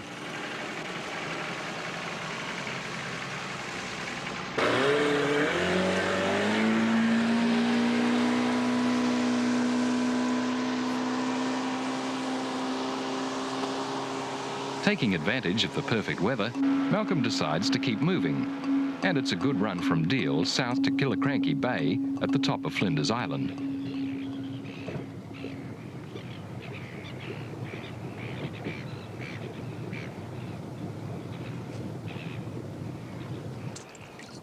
It's been a long day. While the crew camp ashore, Malcolm always sleeps in the inflatable. So if the wind springs up during the night and conditions deteriorate, he's instantly awake, ready to move. Clearing sufficient room, he just rolls out his swag. It's not very comfortable when it's rough. And to stay dry, he just pulls the tarp over his head.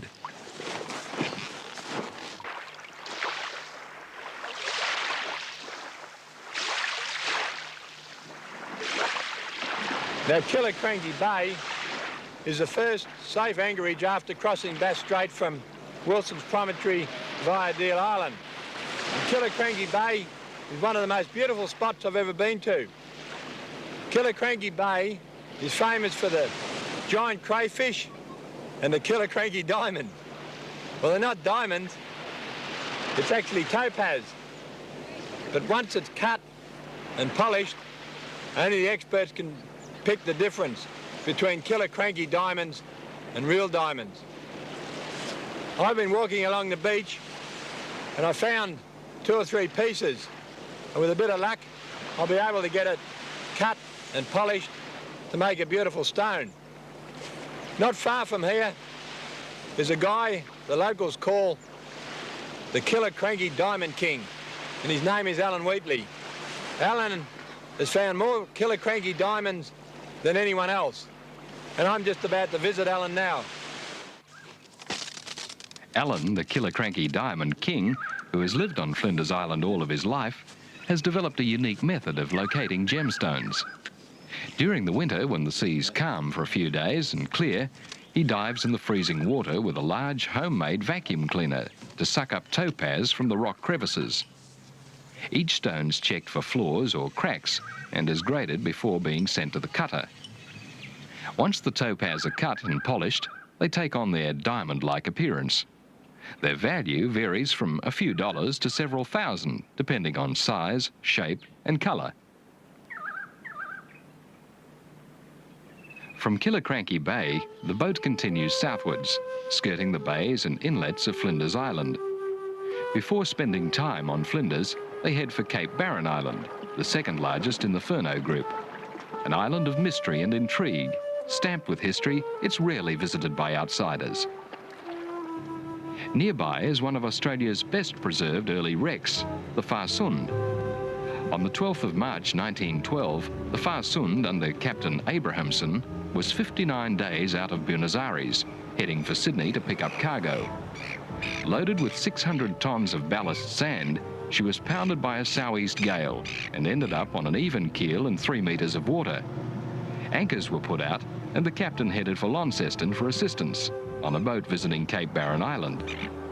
A tug was sent to tow the Farsund to deeper water, but by the time it arrived, another southeast blow had pushed the bark further onto the sand, where it's remained for over 70 years. It's rusting badly and soon will disintegrate and disappear like all the other wrecks around these stormy islands.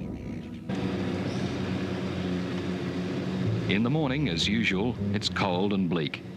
Mount Munro is shrouded in cloud as the men head for the tiny settlement on Cape Barren.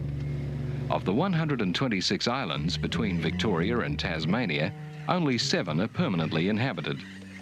Although close to the densely populated mainland, few Australians know that these spectacularly beautiful isles exist. The Cape Barren settlement spreads around a tranquil bay, sheltered from the Bass Strait gales. Only 70 people, the Cape Barren Islanders, live here now. Many of them are descendants of the original white sealers and their Aboriginal women. Cape Barren's famous for its wildfowl, the big Cape Barren geese. These geese are unique to Australia and among the rarest waterfowl in the world. The handsome birds were once shot as agricultural pests. Their eggs were destroyed and they were in danger of being wiped out. Now, with careful management, their numbers have increased dramatically. There's continuing controversy among the local farmers as to whether the geese should be allowed to breed up again. Many believe that they eat too much improved pasture, especially in the dry summer months when the geese congregate on Flinders Island to feed. It's hoped that these magnificent birds are never again hunted to the point of extinction. Franklin Sound divides Cape Barren Island from Flinders Island, and a number of smaller landforms add to the magnificent panorama.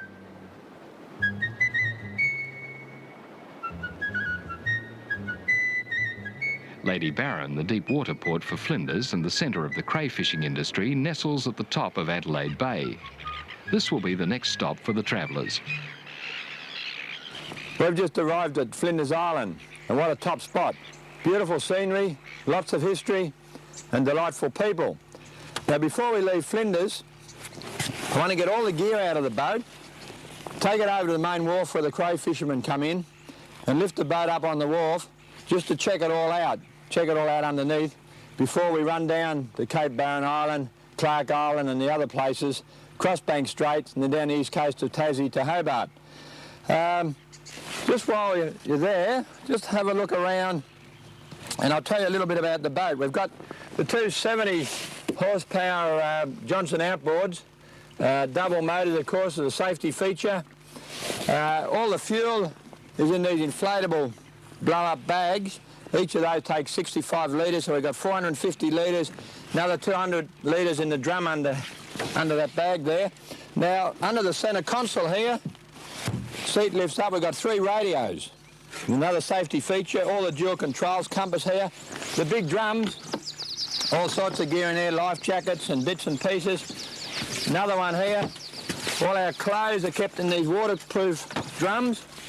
My camera gear is in this big fiberglass box here, an aluminium box there, and a bit of water and oars and paddles and a few other things. The driver, of course, sits up here, and the passengers, well, they get first-class accommodation. They sit here on this nice bit of spun rubber. If it's calm, they go to sleep under the tarp, but if it's rough, well, they just hang on.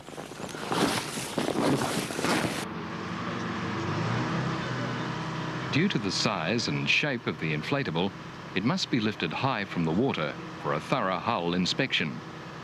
South of Flinders Island, the weather conditions will be a lot rougher, and Malcolm must check the boat thoroughly before they continue. It's divided into separate air compartments, so if there's any leakage, only one section will deflate. This is a vital safety feature. After a detailed examination, it's back into the water. Before they set off, there's plenty to see on the island. First of all, Malcolm arranges to join the fishermen catching the big Tasmanian lobsters.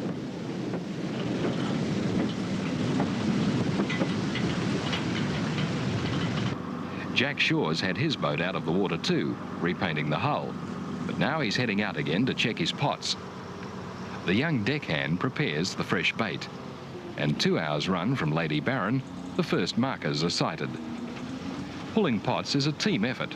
The skipper manoeuvres the boat, the decky retrieves the ropes and buoys.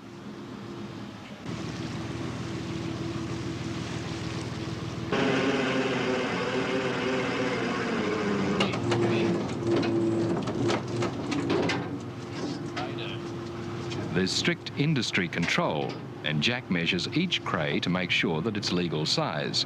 Even 1 millimetre under, and it's thrown back. Elsewhere in the world, these crustaceans are called spiny lobsters, but in Tasmanian waters, they're crayfish, or more often, just crays. Crayfish are a major money spinner for the skipper. He gets an average $10 per kilo, and his deckhand a percentage of the catch. The number of pots a cray fisherman's permitted depends on the length of his boat. Jack Shaw's allowed 38 pots, and the licence for each pot costs $4,000. So that's $152,000 for the total pot licence. Add on at least $100,000 for the boat and equipment, plus years of experience, and it's only a certain tough breed of men who can take on crayfishing. Today it's calm and warm. Most days it's rough, windy and cold. The pots are rebaited, and Jack studies the echo sounder. It's his knowledge of the seabed that'll decide where the crays should be. The pots must be dropped right next to a crevice where crayfish hide. The men check their pots every day, unless it's too rough to leave port.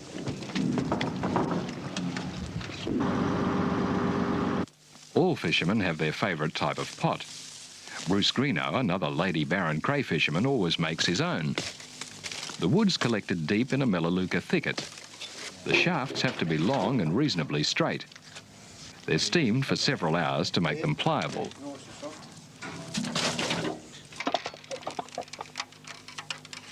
Bruce begins with cane, building up the neck where the crays enter the pot. When it's the preferred height, the shoulders are formed, and the pot takes on its distinctive shape. The steamed shafts are now supple and bend easily to complete the sides. A well-made pot would last at least 2 years.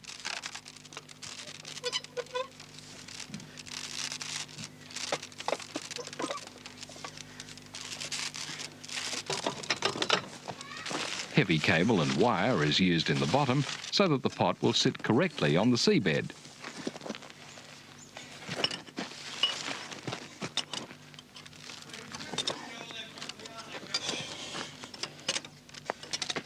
Now it's ready to catch crays.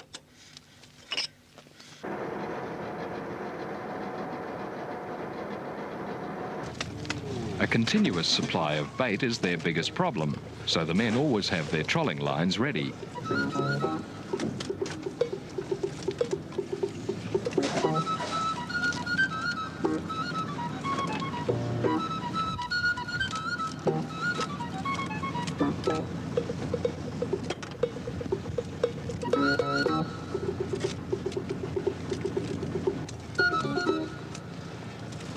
Bruce is working the east coast of Flinders Island, where it's usually more sheltered at this time of the year, but it's still bitterly cold. Around these waters, the weather's so changeable that it can be calm and fine, then within minutes, the winds blow up, the temperature drops, and rain squalls make conditions miserable. But the pots still have to be checked. All cray boats have a large well, continuously circulating seawater. The crayfish are kept alive in the tank until they're sold. Most of these crays will go to the top restaurants in Sydney and Melbourne. Oh, you've got it in the well. Some of the crays are huge. These monsters will bring $60 each.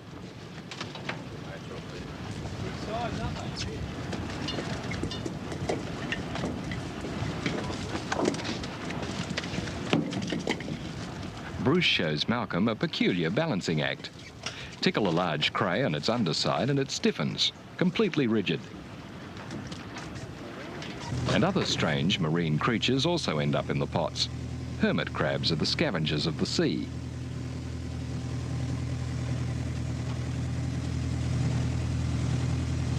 And this prehistoric-looking shark can stay alive for hours out of the water.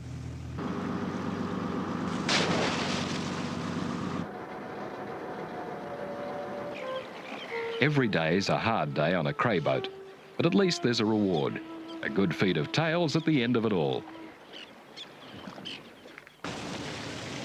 A group of men who earn even more money than the cray fishermen and toil under rugged conditions are the abalone divers.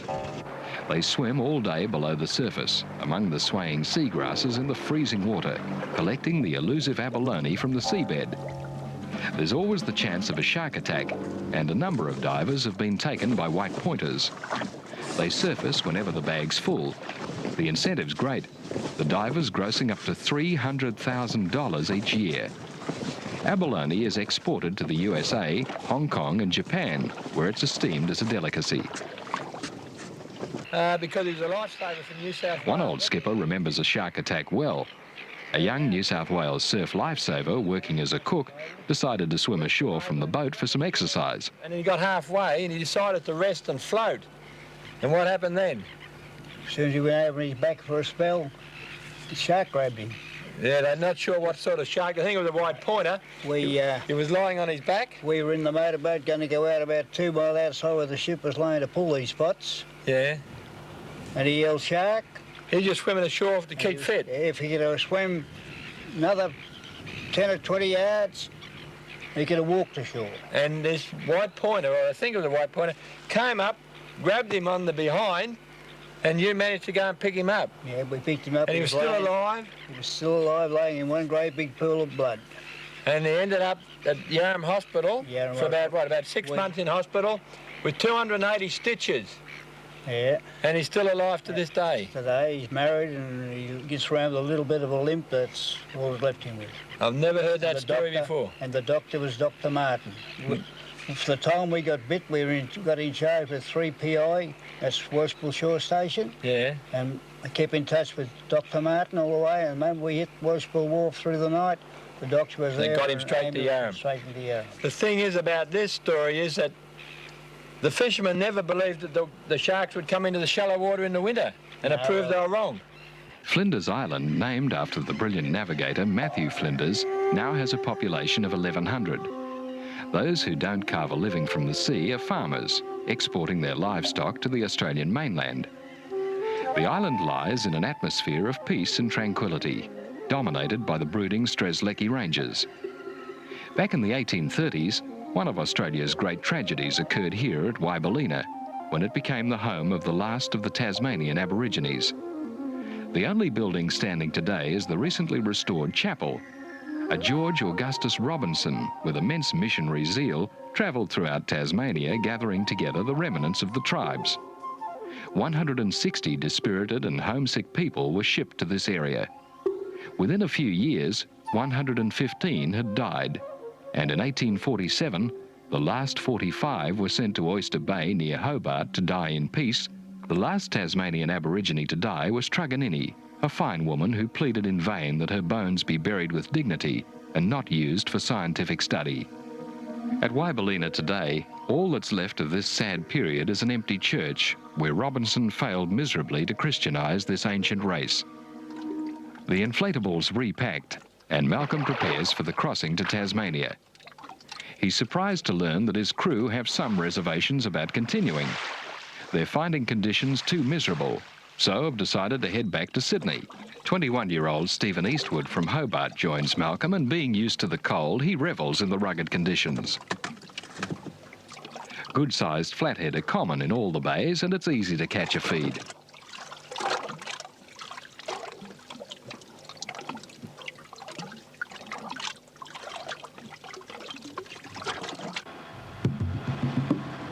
Malcolm and Stephen head for Kent Bay at the southern end of Cape Barren Island, another of Australia's historic sites, still so remote and isolated that few people come this way. We've just arrived at Kent Bay, and this is a very interesting place because in 1799, Captain Bishop and his crew on the ship, the Nautilus, arrived here to set up a camp, and this was the first settlement outside of Sydney. And they came here for one reason, and that was to hunt seals. And in 5 months, they clubbed to death 9,000 fur seals and skunned them and sent the skins out through Sydney. And they got 14 shillings each in 1799 for the skins. Can you imagine it? 14 shillings, that was a lot of money. And of course that started a rush. And in 3 years, there were over 200 sealers and some whalers hunting the seals around these islands. From reports, all these little rocky points were crawling with seals. But between 1800 and 1806, the sealers clubbed to death over 100,000 seals, skunned them and exported the skins. And in 20 years, the industry failed because, of course, the seal population was virtually exterminated. And even today, there are still very few seals in these Bass Strait Islands. Malcolm and Stephen anchor between two islands that are of particular interest, Rum Island and Preservation Island. Granite-topped, they've changed little in 12,000 years since the flooding of Bass Strait. The soft light and pastel colours are found nowhere else in Australia.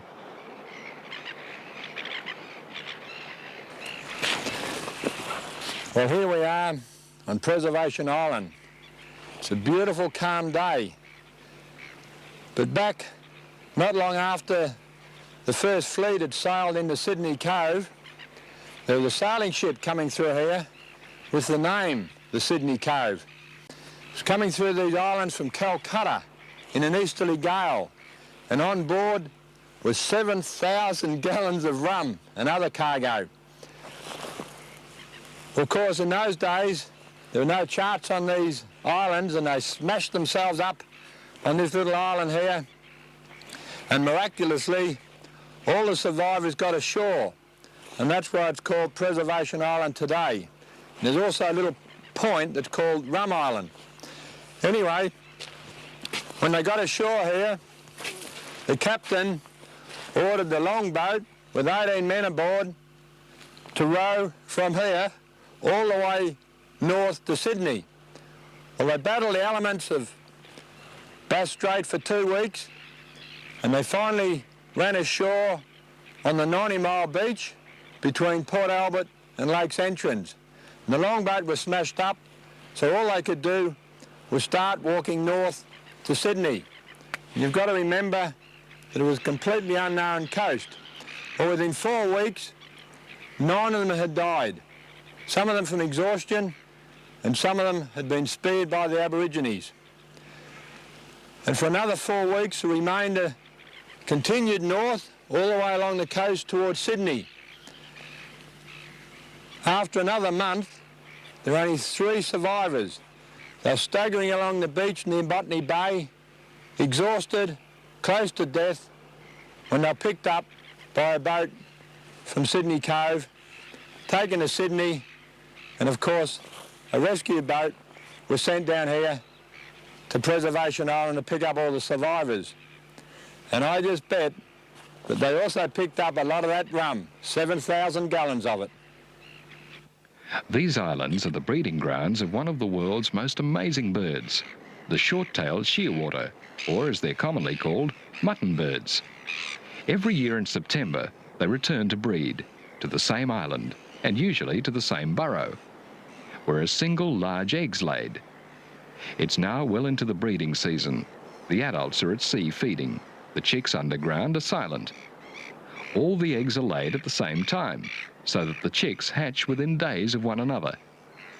They grow rapidly until the end of April, when they leave their burrows ready for the flight north. And this is why the mutton birds are so remarkable. They complete an annual migration to the northern hemisphere, flying via New Zealand, Japan, the Arctic Circle, and the west coast of the USA, before returning to the same burrow year after year. One banded chick took off from here, and it was found by an Eskimo 4 weeks later in the Bering Straits. It had flown 12,000 kilometres. It's believed that mutton birds live for at least 30 years, spending most of their life at sea. They dive below the surface of the water to feed on the rich marine life. With the annual arrival of the mutton birds to breed among the tussock grasses, a peculiar industry has developed, the mutton bird harvest. The mutton birders live in huts along the beaches, the interiors simply furnished, creating an atmosphere of bygone days. Many of the sheds are operated by Cape Barren Islanders. The others are outsiders who arrive each year for the harvest. The first requirement for a catcher is a strong stick to carry the birds. Rubbed well with mutton bird oil, it's now ready for work.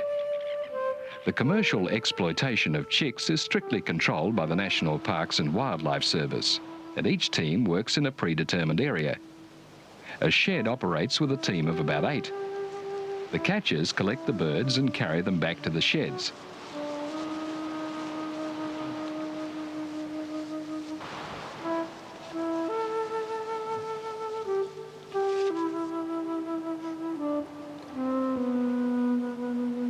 The extremely valuable stomach oil used for pharmaceutical products is squeezed from each bird's stomach before it's thrown into the pluck house. The pluckers work all day, a metre deep in down. The birds are passed into the scalding room, where the last of the feathers are removed before the carcasses are cleaned and packed. Years ago, the mutton birds were salted. Now they're frozen for sale. They have a strong and very distinctive flavour.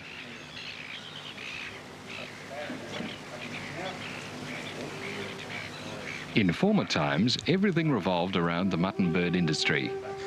Even the schools were closed for their holidays during the season, instead of at Christmas. In 1933, over 800,000 birds were taken, but now the numbers have dwindled to a few 100,000.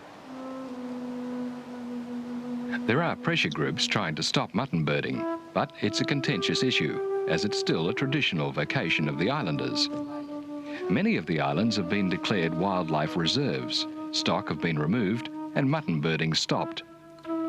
This unique Bass Strait industry is dying out, as families are less willing to work at such a demanding job.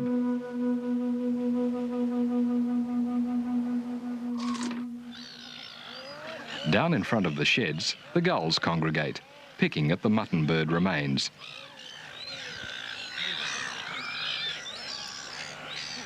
Along the beach, Stephen notices a peculiar shape and investigates. It's the jaw of a large whale. According to the locals, the whale swam into the shallow waters of Franklin Sound about 15 months ago and ended up on the beach. Surprisingly, after so long, a large piece of blubber is still lying on the sand. The islands have a long history of whale beachings. This massive vertebra and other bones were collected by the locals from beaches nearby.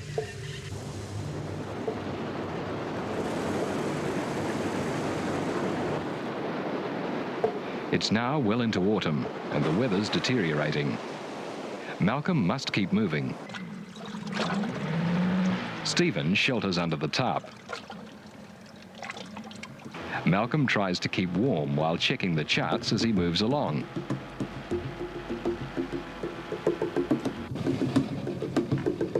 Banks Strait, the stretch between the Furneaux Group and Tasmania, is notoriously rough and dangerous.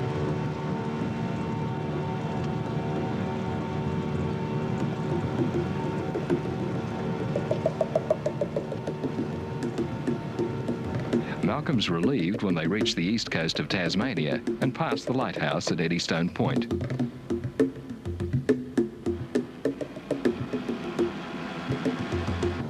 For a day or two, the weather clears as they travel south, past the small fishing port of Bicheno and onto Wineglass Bay, the most beautiful reserve on Tasmania's east coast.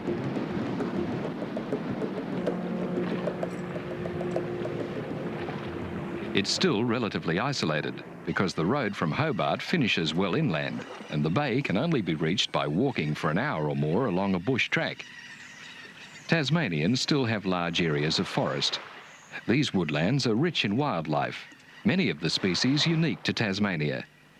The wilderness areas are at times referred to as tiger country because the Tasmanian tiger once roamed the region. Yes, this is tiger country, the remote wilderness areas of Tasmania. Now, is the thylacine, or the Tasmanian tiger as it's commonly called, extinct? Well, nobody really knows, but there are continuing sightings by all sorts of people. Bushwalkers, travellers along the roads, sawmillers, and it's just hoped that in some remote pocket of Tasmania there just may be some Tasmanian tigers still roaming free. When Europeans arrived in Tasmania, the thylacine was common. Early this century, the numbers were dramatically reduced over the whole of its range. It's thought that an epidemic disease was the main cause, but many were also killed by hunters, as the animal was blamed for attacks on sheep and poultry.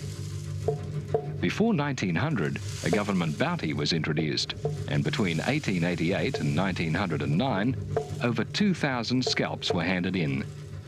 The hunters were paid £1 per scalp. The last tiger was shot in 1930, and the last captive thylacine died in Hobart Zoo in 1933. This film of the captive animal shows its considerable size, the massive jaws and its very distinctive stripes. Hence the name, Tasmanian tiger. It's actually the largest marsupial carnivore in the world. It would be a tragedy if the thylacine were now extinct in Tasmania. It died out on the Australian mainland several thousand years ago when the Aborigines arrived with the dingo, a dominant predator. Tasmania still has a lot of wild country, and respected authorities believe that the Tasmanian tiger exists. Let's hope that they might be right. Wallabies, an important source of food for the thylacine, are common.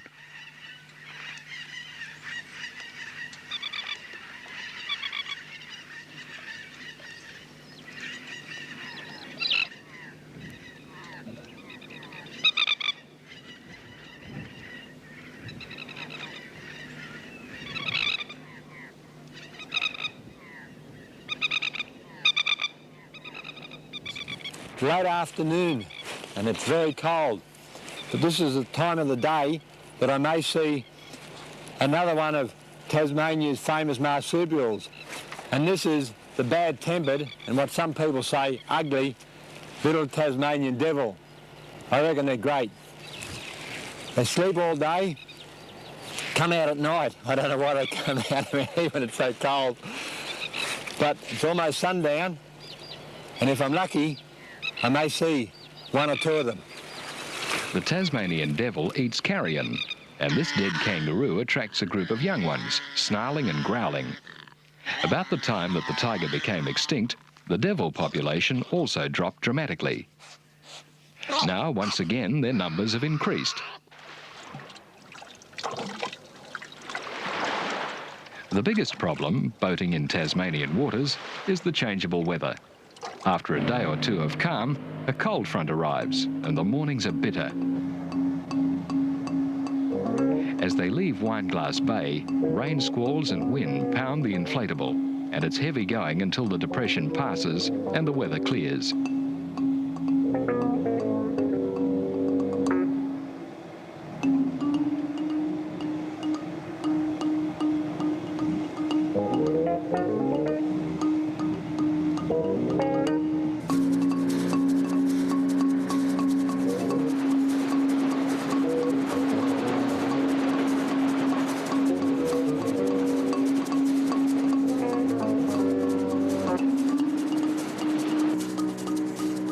After the rough trip down the coast, there's a welcome break in the sheltered waters of Blackmore Bay.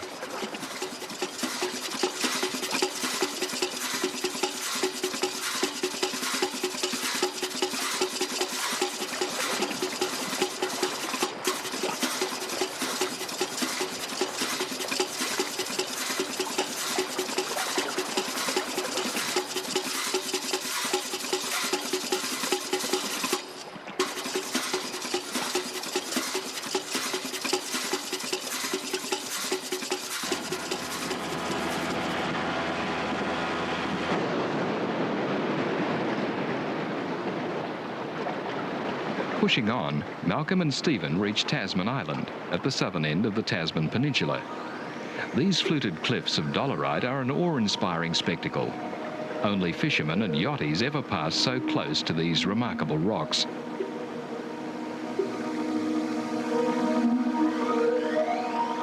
It's a wild, lonely part of the Tasmanian coast, so it's not wise to stay too long.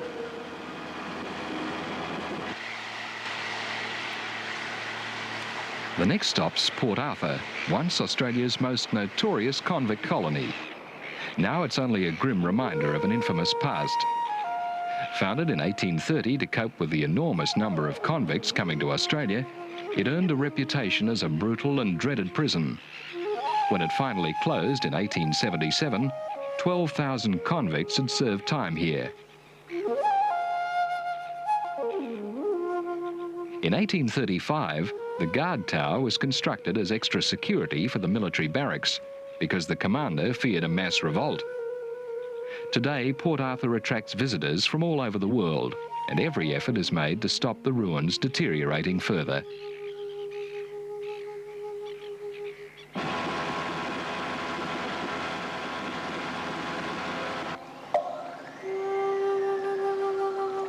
Leaving the sheltered waters of Port Arthur, Malcolm and Stephen motor towards Storm Bay, the notorious water leading up to Hobart. They stop to admire the majestic beauty and grandeur of Cape Rowell, even more spectacular than Tasman Island.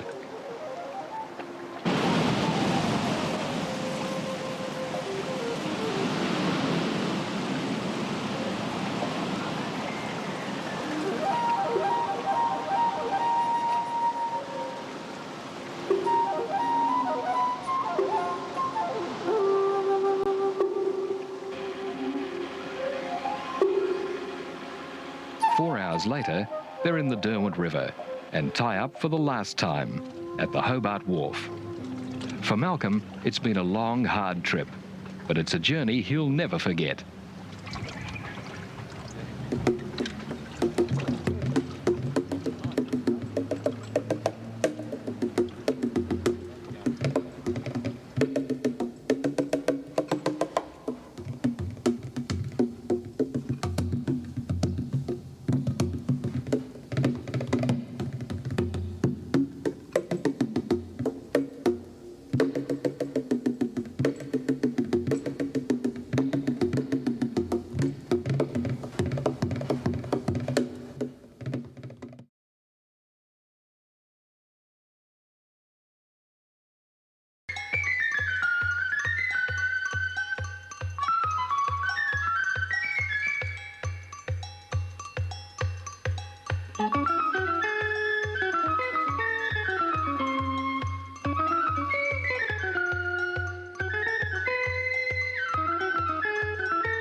In the far northwest of Australia, in the coastal town of Broome, Malcolm Douglas, adventurer and filmmaker, is preparing for another journey. With three mates, Wayne, Damien and Scott, he intends to spend 2 months exploring the Kimberley coast, one of the great wilderness areas of the world. The men will use 2 Q-Craft sea kayaks. At first glance, sea kayaks look frail and unstable, but they're a sleek combination of ancient Eskimo design and modern materials, used successfully all over the world for long sea journeys. For the next 2 months, boss Bonnie, Malcolm's red heeler, will have her own hatch behind Malcolm. She's not convinced that it's the best seat in the boat, and it takes a while to coax her aboard for a dry run.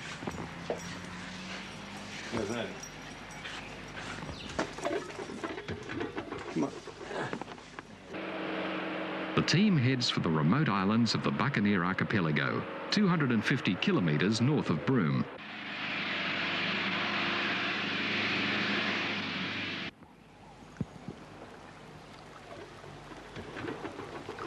There's limited storage space, so cameras, equipment, food and water must be kept to a minimum. Everything has its place, as they've had plenty of practice packing back in Broome.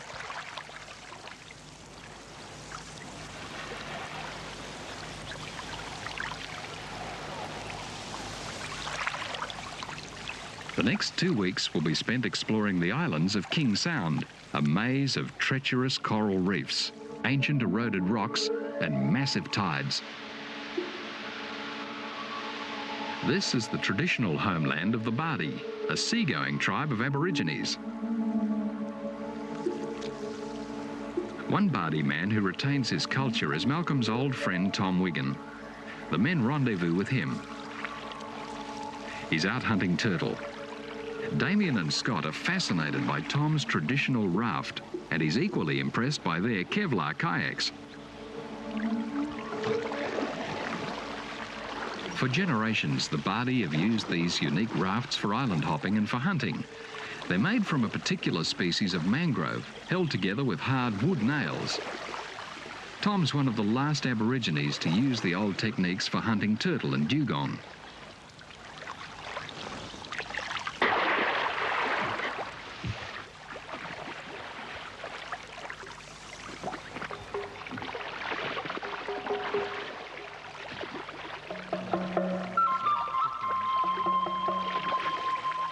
In earlier times, the animal was speared and after a long chase, captured.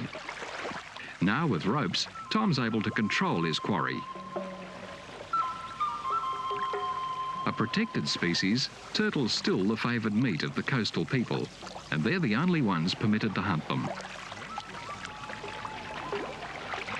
Tom will paddle his catch across to the mainland community where his extended family lives.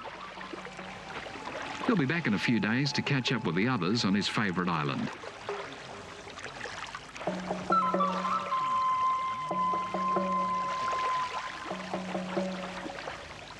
Once he catches the tidal currents, he'll travel swiftly.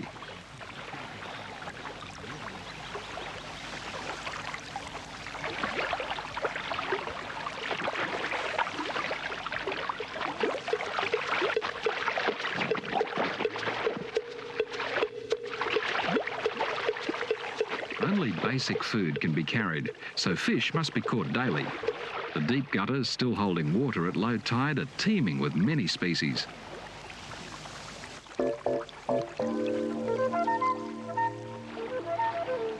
There's not a fisherman in Australia who wouldn't like it here.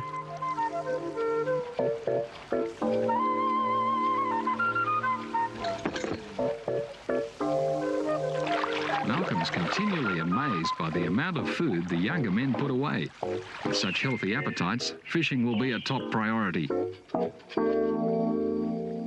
On days when the fish are off the bite, the men go in after them.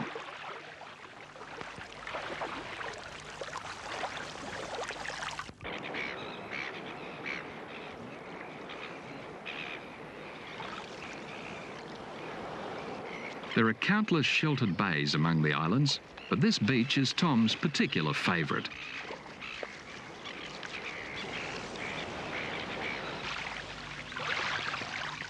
When he gets back, they put up some shade using driftwood and swag covers.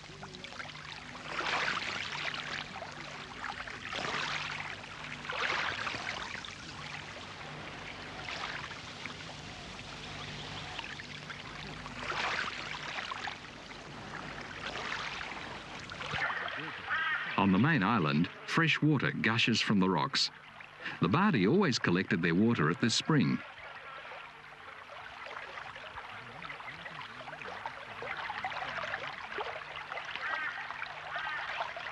Collapsible water bottles are awkward to fill, so Tom employs an old Bardi trick to direct the flow.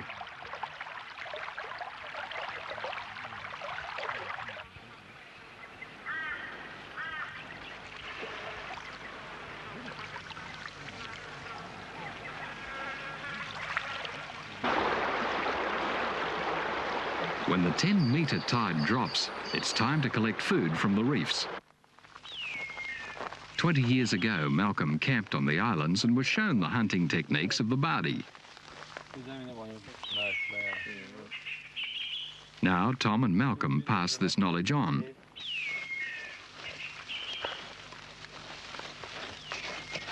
In the roots of this straggly plant, Tephrosia rosea is a very useful fish poison.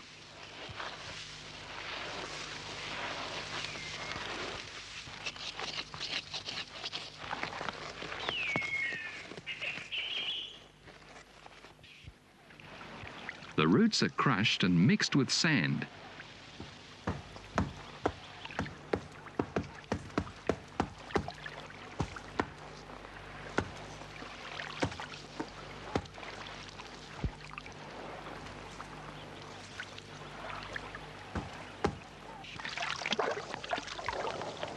Out on the reef, it's deposited under the ledges in the shallow pools left at low tide.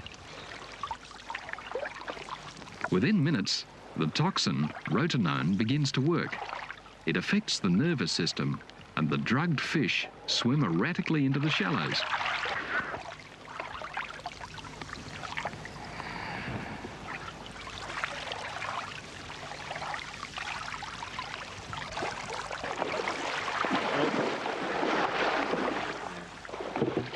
The men work quickly to beat the impatient tide.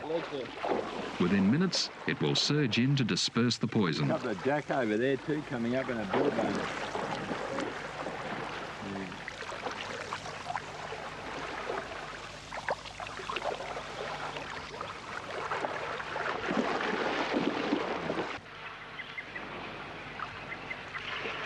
The species most preferred by the Bardi Aborigines will be taken to the island nearby, where Tom's relatives have set up their dry season camp.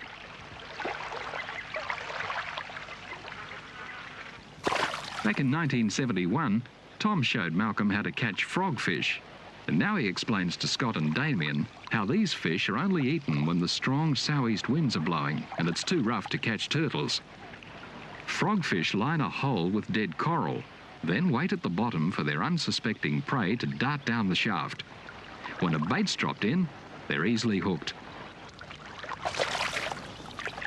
It's a peculiar fish with a huge mouth and head and slimy mottled skin, perfectly adapted for its habitat.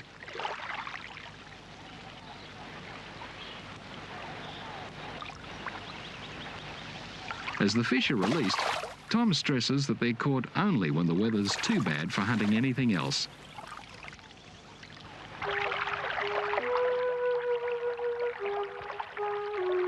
Fast-moving trevally school in the water, streaming from the reef, and just on sundown, they're easily landed for an evening meal.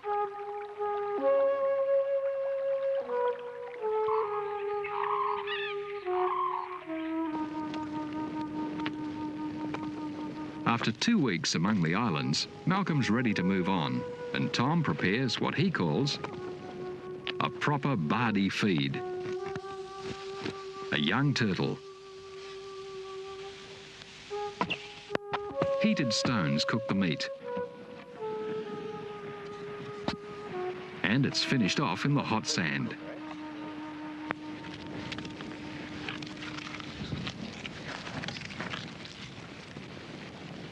An hour later, a thick soup is collected in the shell. This has always been a traditional meal for the Bardi.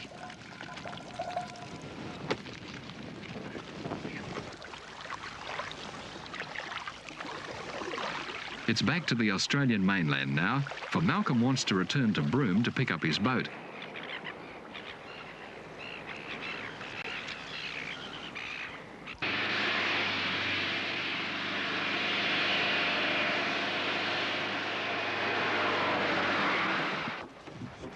Heavy-duty aluminium bars are strapped to the rails to carry the kayaks. No, you're right, just go from there.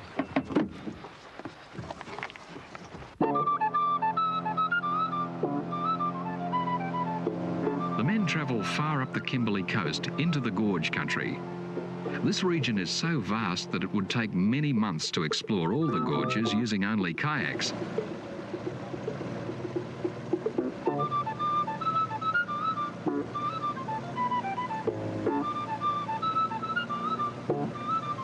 Malcolm and his team will go far beyond where the salt water meets the fresh.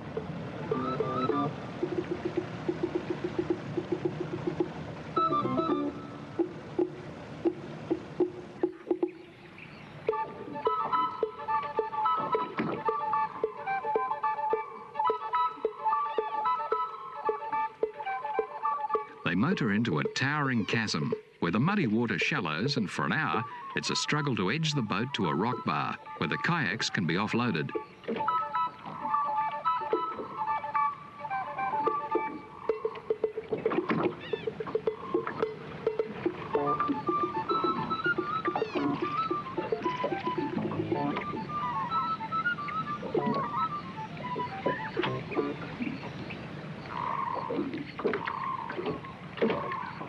As the tide recedes, the mud banks are exposed, a seething mass shimmering in the afternoon sun.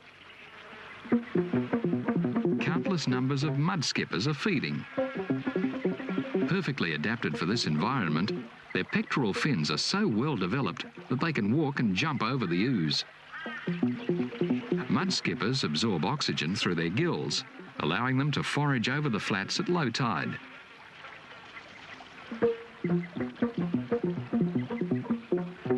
A much more fearsome animal is the saltwater crocodile. Fresh tracks alarm Malcolm. A big croc must have been lurking nearby in the muddy water when they offloaded their kayaks.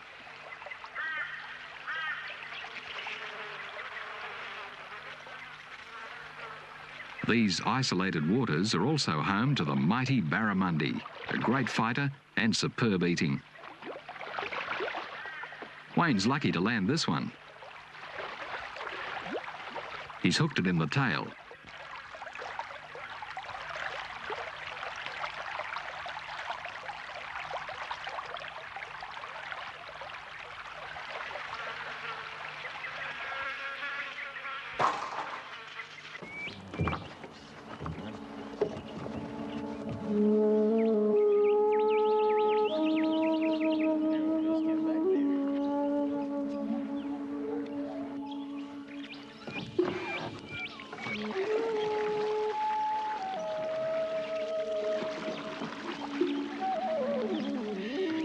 There are few places so remote as these magnificent Kimberley chasms.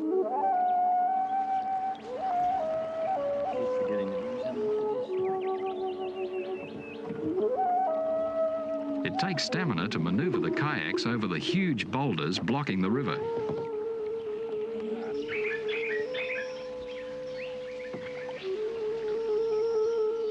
Between the rock jams lie long stretches of deep fresh water where progress is easy and fish are plentiful.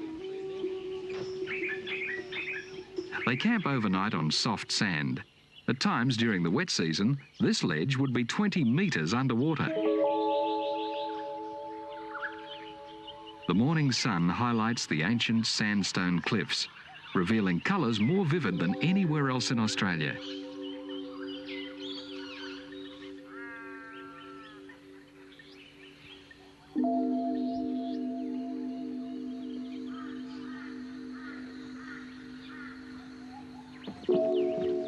The gorge is now so rugged that the kayaks have to be manhandled long distances between waterholes.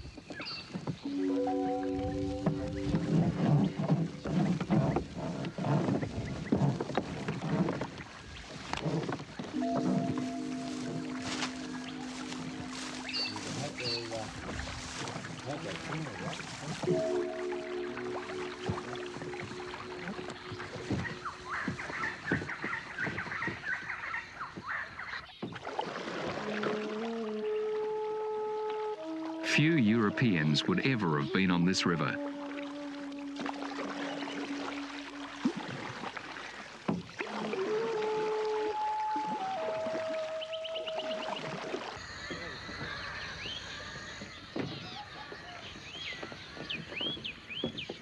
Real lively.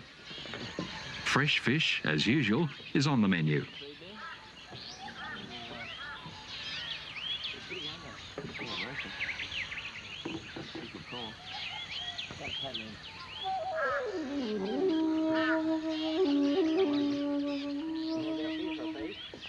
Golden catfish are bigger and much better eating than the smaller varieties.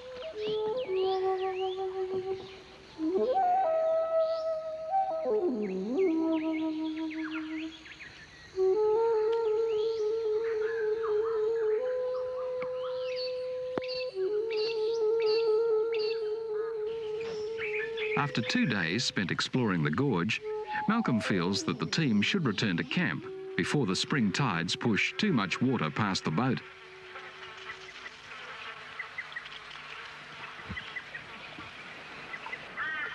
Back at the rock bar, there's a major disaster. The high spring tides have arrived earlier than expected. The boat's stranded precariously, and only the aluminium bars stop it rolling over.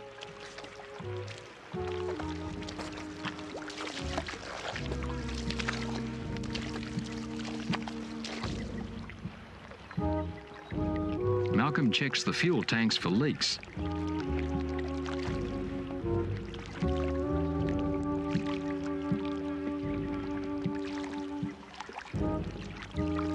All the gear's fallen in a heap on the low side. It'll be a big job cleaning up this mess.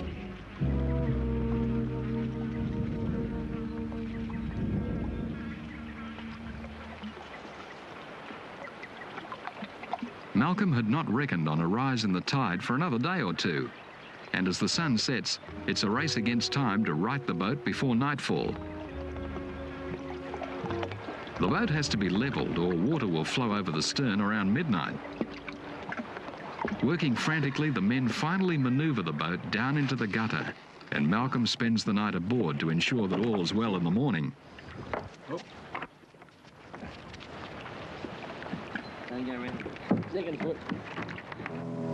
On the incoming afternoon tide, the team head for the Isdell Gorge.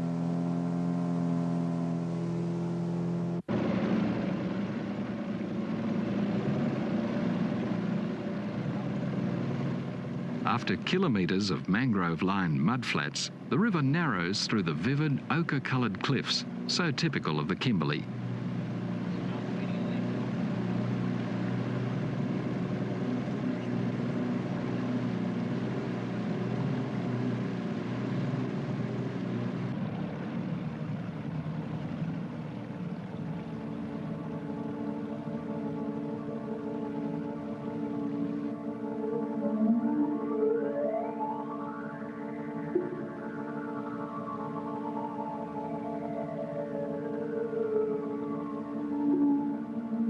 With the spring tides covering the rock jams, Malcolm's able to take the boat far inland to a massive chasm.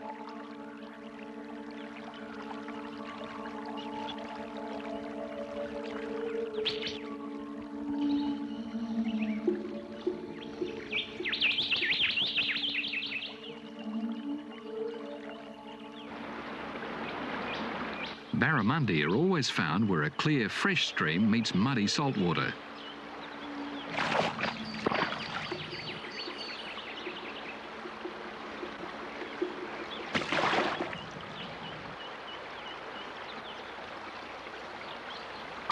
Wayne, who's never landed a really big barra, is elated and heads back to camp to cook lunch.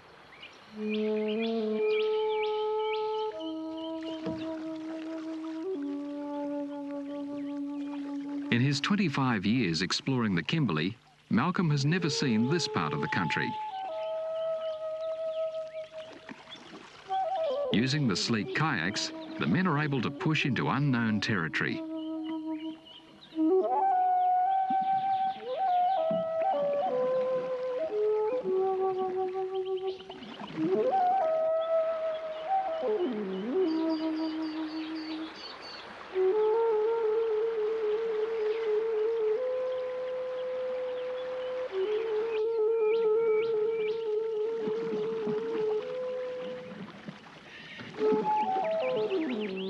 black brim are always on the bite.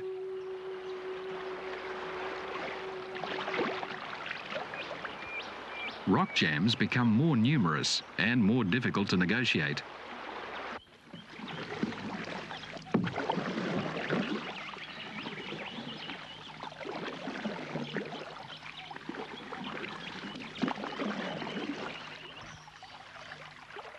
Magnificent cliffs tower above the canoes.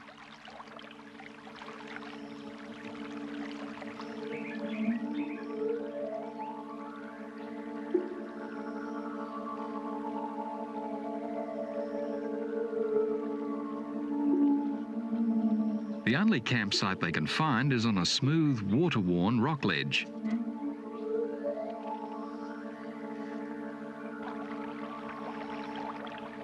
Luxuriant vegetation flourishes where pure spring water flows from the cliffs.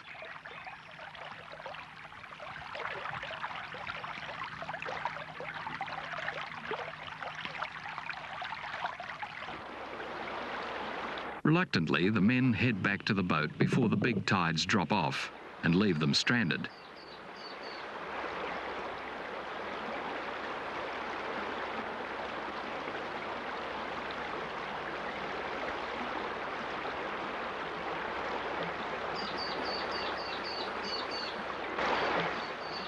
Scott's been desperate to catch a barramundi, and as they wait for the tide on the last morning, he succeeds.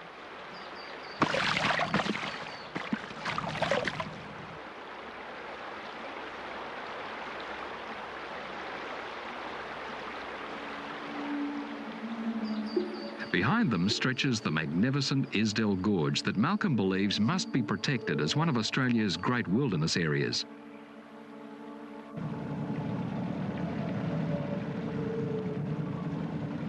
From here, it's 4 days travelling back to Broome. Ahead lies the most adventurous part of their journey.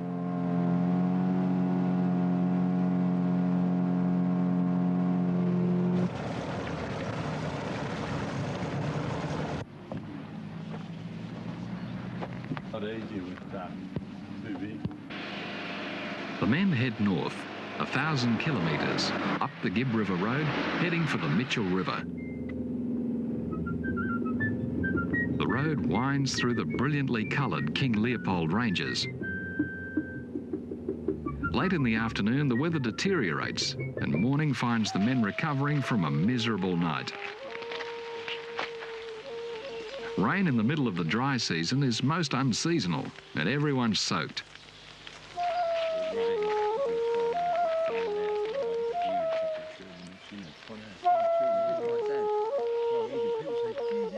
After the rain, the prawns should be on the move, so while he waits for the swags to dry, Malcolm baits his nets.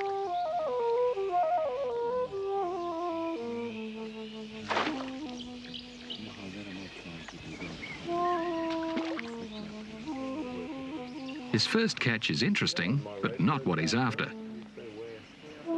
These small turtles are common in the Kimberley freshwater rivers.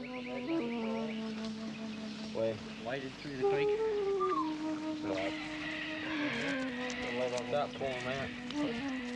Damien has more luck. These huge freshwater prawns are called cherubin. And either boiled or roasted in the coals for a few minutes, they're delicious.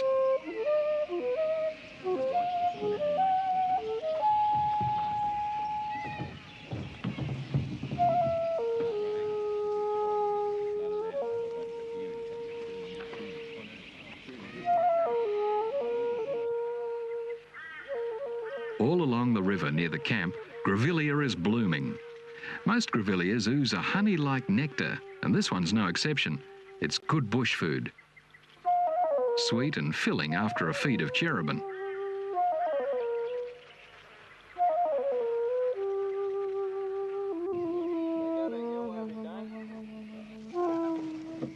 The rain clears, but the road's still impassable, so the men head downriver.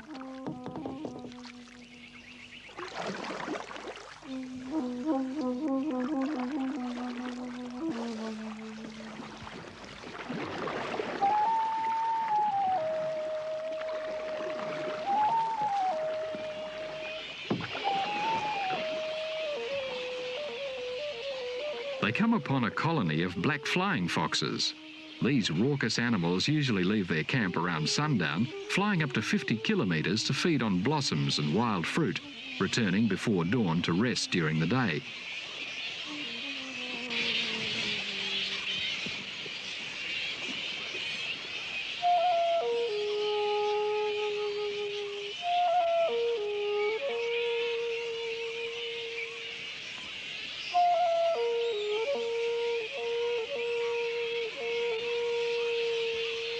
When disturbed, the bats in the lower branches climb higher before launching into cumbersome flight in a scene of dizzy confusion. When the kayaks leave, the bats soon return to their roost to preen and sleep.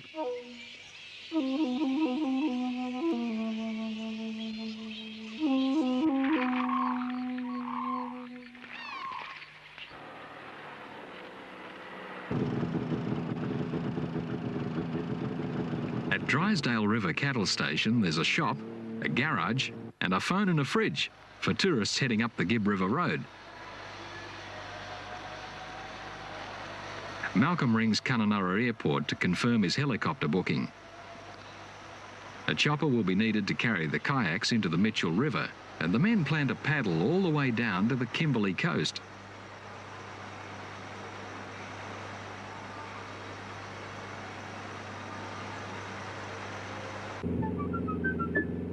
The track west winds through large stands of Livingstonia palms, the most striking natural feature of the plateau.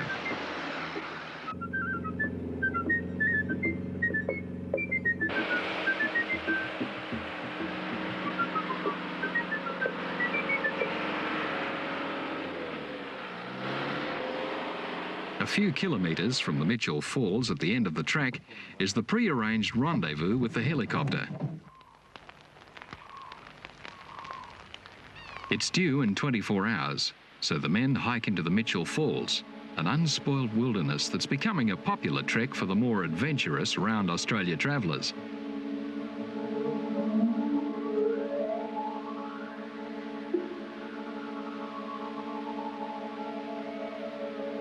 Malcolm had planned to put the kayaks in here, but there's not much water flowing over the falls, so a helicopter will have to take them downstream. A reconnaissance trip in the helicopter is planned for the following day.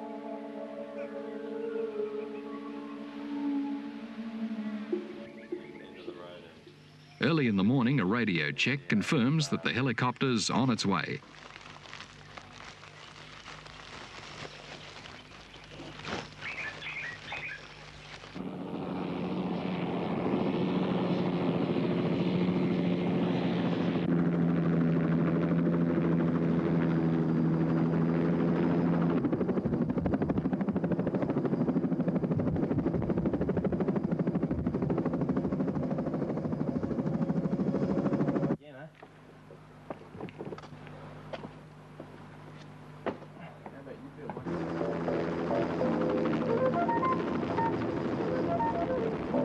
A complete survey of the river begins immediately.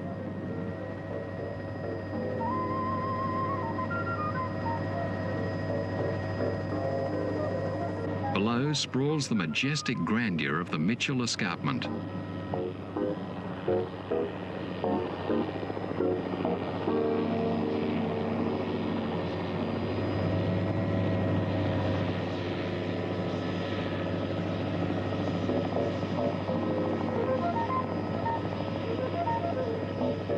In many areas, the river's too shallow and rocks jam the course. It will be impossible to paddle through this section.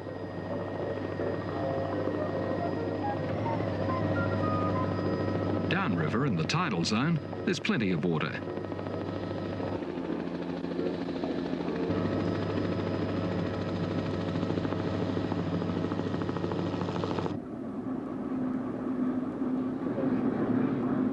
Food drops concealed under some prominent rocks and shielded from the hot afternoon sun.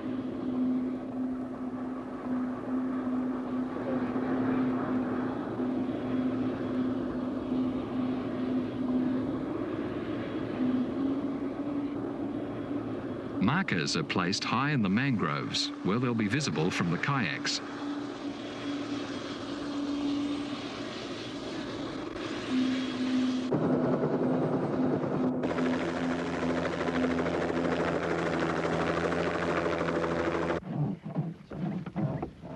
On their return to base camp, tension builds while the kayaks are made ready for the haul downriver.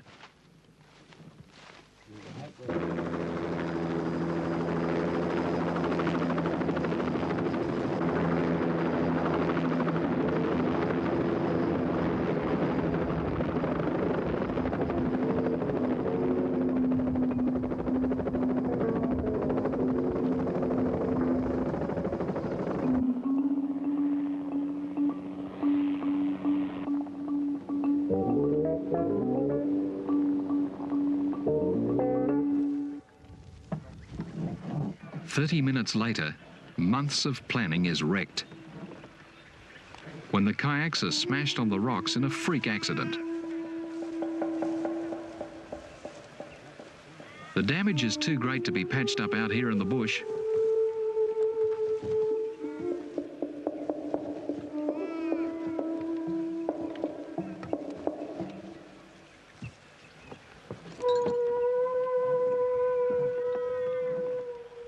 Even Bonnie seems to understand that their adventure has gone disastrously wrong.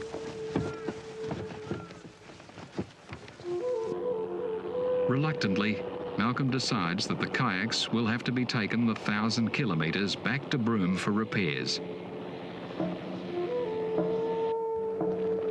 When the men have all been picked up, the long journey south begins.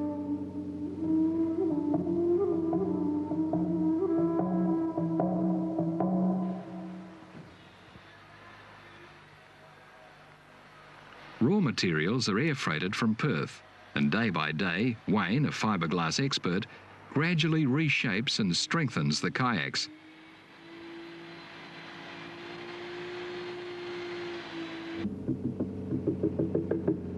Two weeks later, with everyone's spirits high, it's up the Gibb River Road again. It's August, the best time of the year, and the stockmen are out mustering.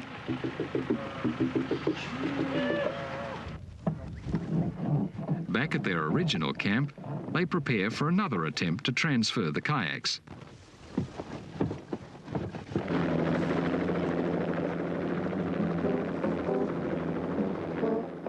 Everyone's anxious as the hook connects with the net, and slowly and cautiously, the kayaks are swung over the rocks to the river.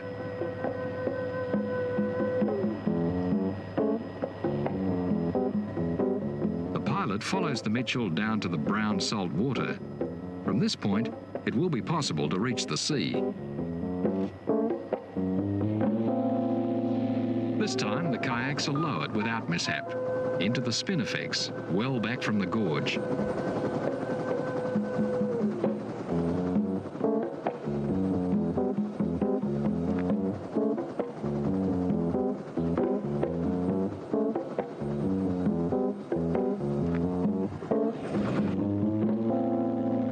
Once again, the men are on their own.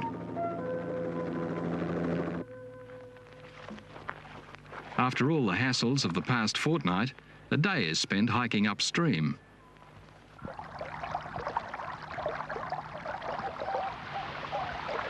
And what a perfect place to relax, cool and tranquil.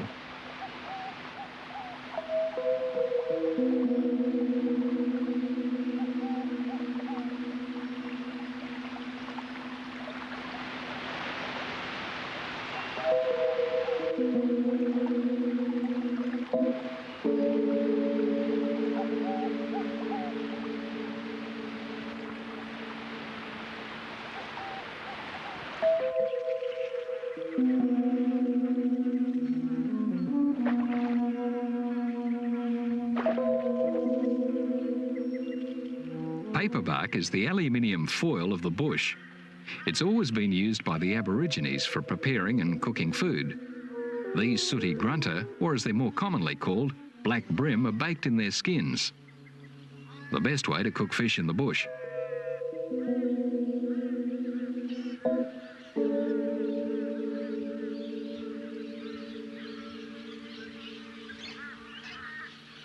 nothing's wasted. The extra fish will be eaten later.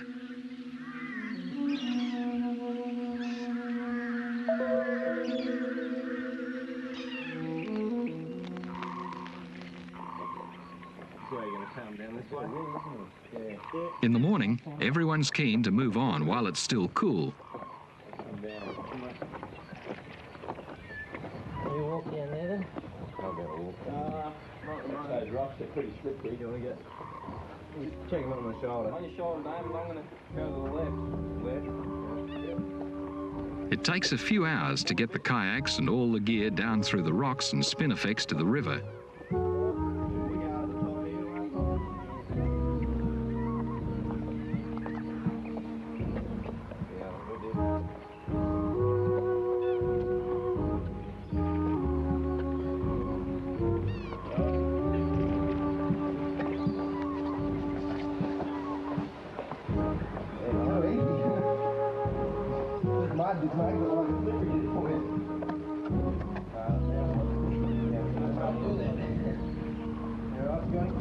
Yep.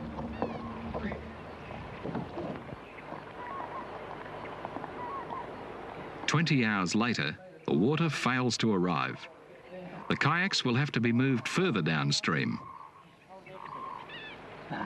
Easier said than done, one. Can you walk down in the... step down in that mud? I'm about to. Good.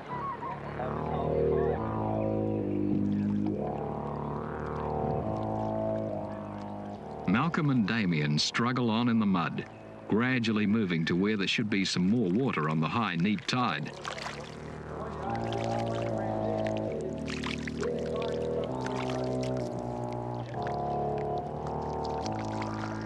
The rest of the gear's manhandled over the huge rocks along the bank.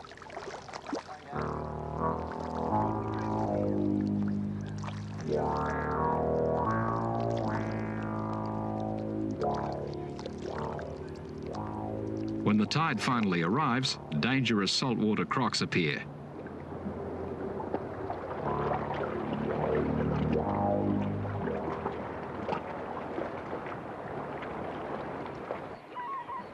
After they've cleaned up, the kayaks are packed. And the men finally begin their journey down the Mitchell, one of the most inaccessible waterways in Australia.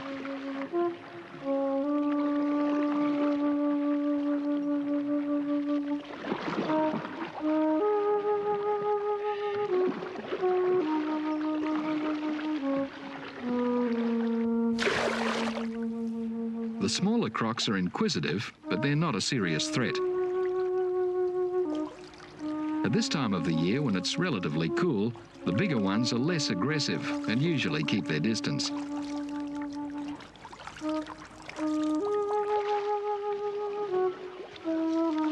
The styrene box between the paddlers holds a movie camera.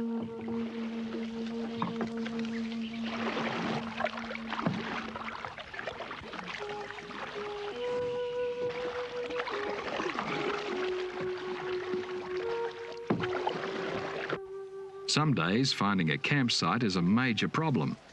The team must get up onto high ground before the tide drops, leaving them stranded for the night in the slushy mud. Down in this section of the river, there are plenty of crocs.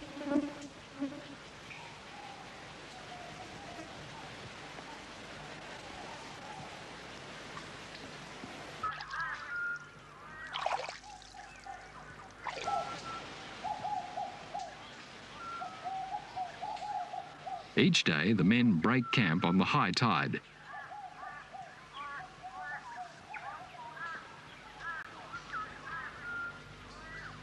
Malcolm's careful to keep his licensed pistol in good working order. It would be their only protection in a croc attack.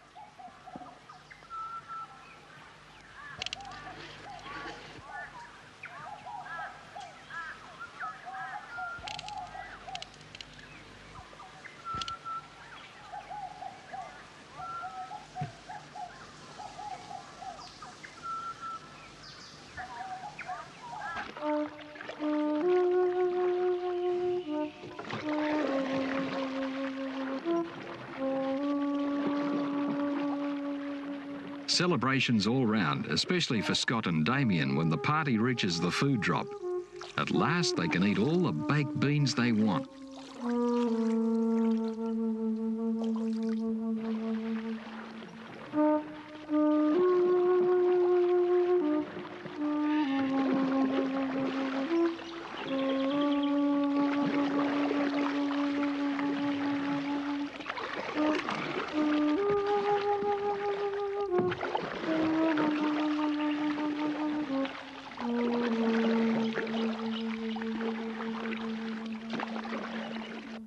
There's a lot of discussion about where to camp before the men head for shore.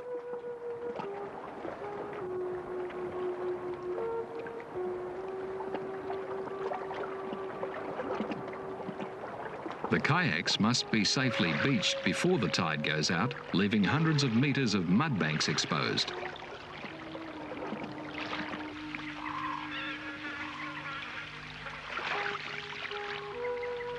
This far northwest coast of Australia, like so much of the Kimberley, is rarely visited.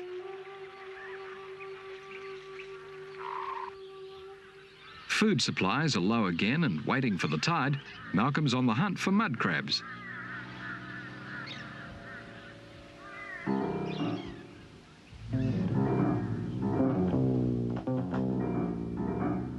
Meat deteriorates so rapidly in the heat that the crabs must be picked up and kept alive until Malcolm returns to camp.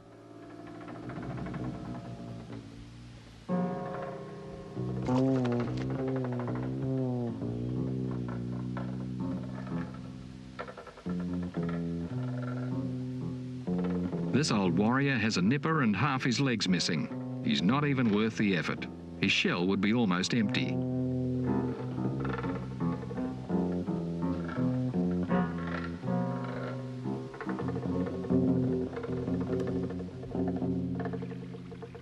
After walking for hours on the mud flats, Malcolm uses the desalinator to quench his thirst. This amazing piece of equipment enables the men to survive adequately without a ready supply of fresh water.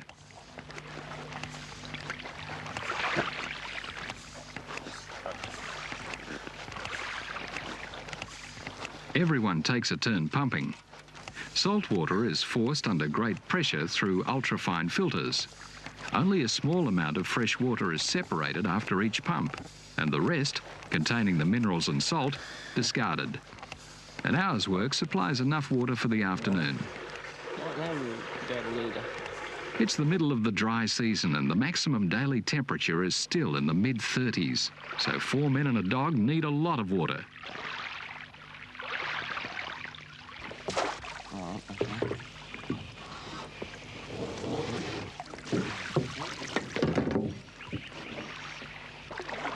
Yep.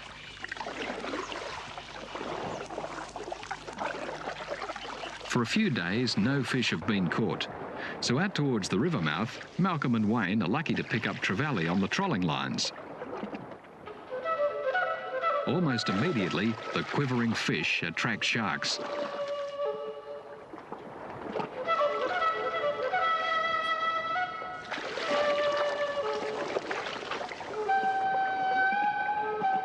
They're so aggressive, the men give fishing away and paddle into a side creek to look for more food.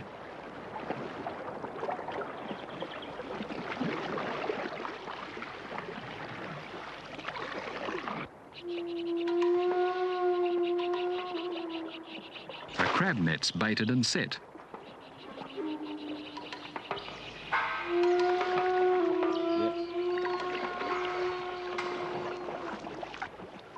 They head into the mangroves to look for snails. Mangrove snails move up the branches, staying above the waterline as the tide rises.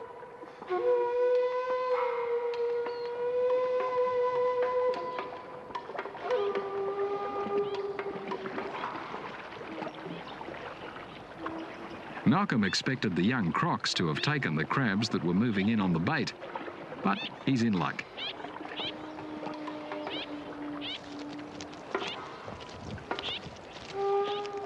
The big ones will be taken back to camp.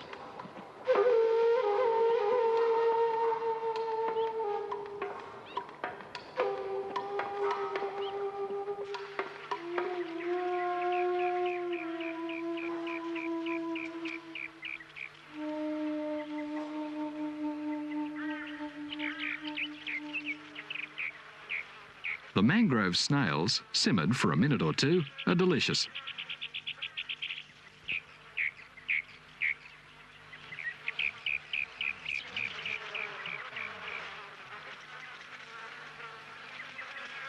The men camp at the mouth of the Mitchell River, on one of the most isolated stretches of the Australian coast. North from here, the Timor Sea stretches to the islands of Indonesia. Hungry for another big feed of fish, they work their trolling lines on the rising tide. The fish are biting, but so are the sharks. Bronze whalers and black-tipped reef sharks arrive in frightening numbers.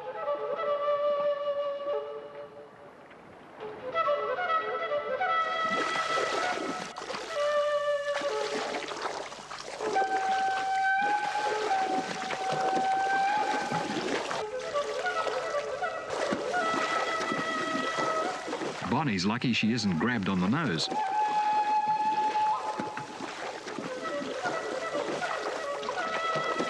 Damien can't believe such ferocity. The sharks launch into a feeding frenzy and instinctively everyone keeps their arms well clear of the water.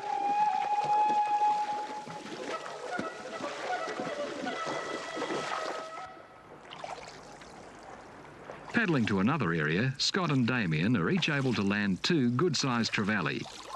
These fish might look big, but they'll be finished off in no time. With the Mitchell River now far behind, they head for a rendezvous point. The desalinator is in constant use. In this climate, dehydration can be dangerous.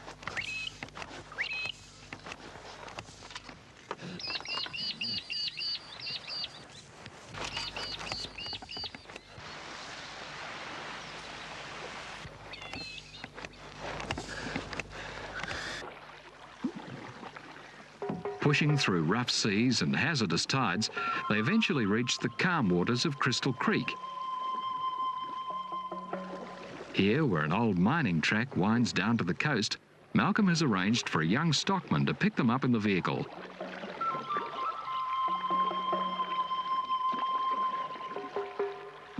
After 2 months of excitement and adventure in the kayaks, they're pulled from the water for the last time.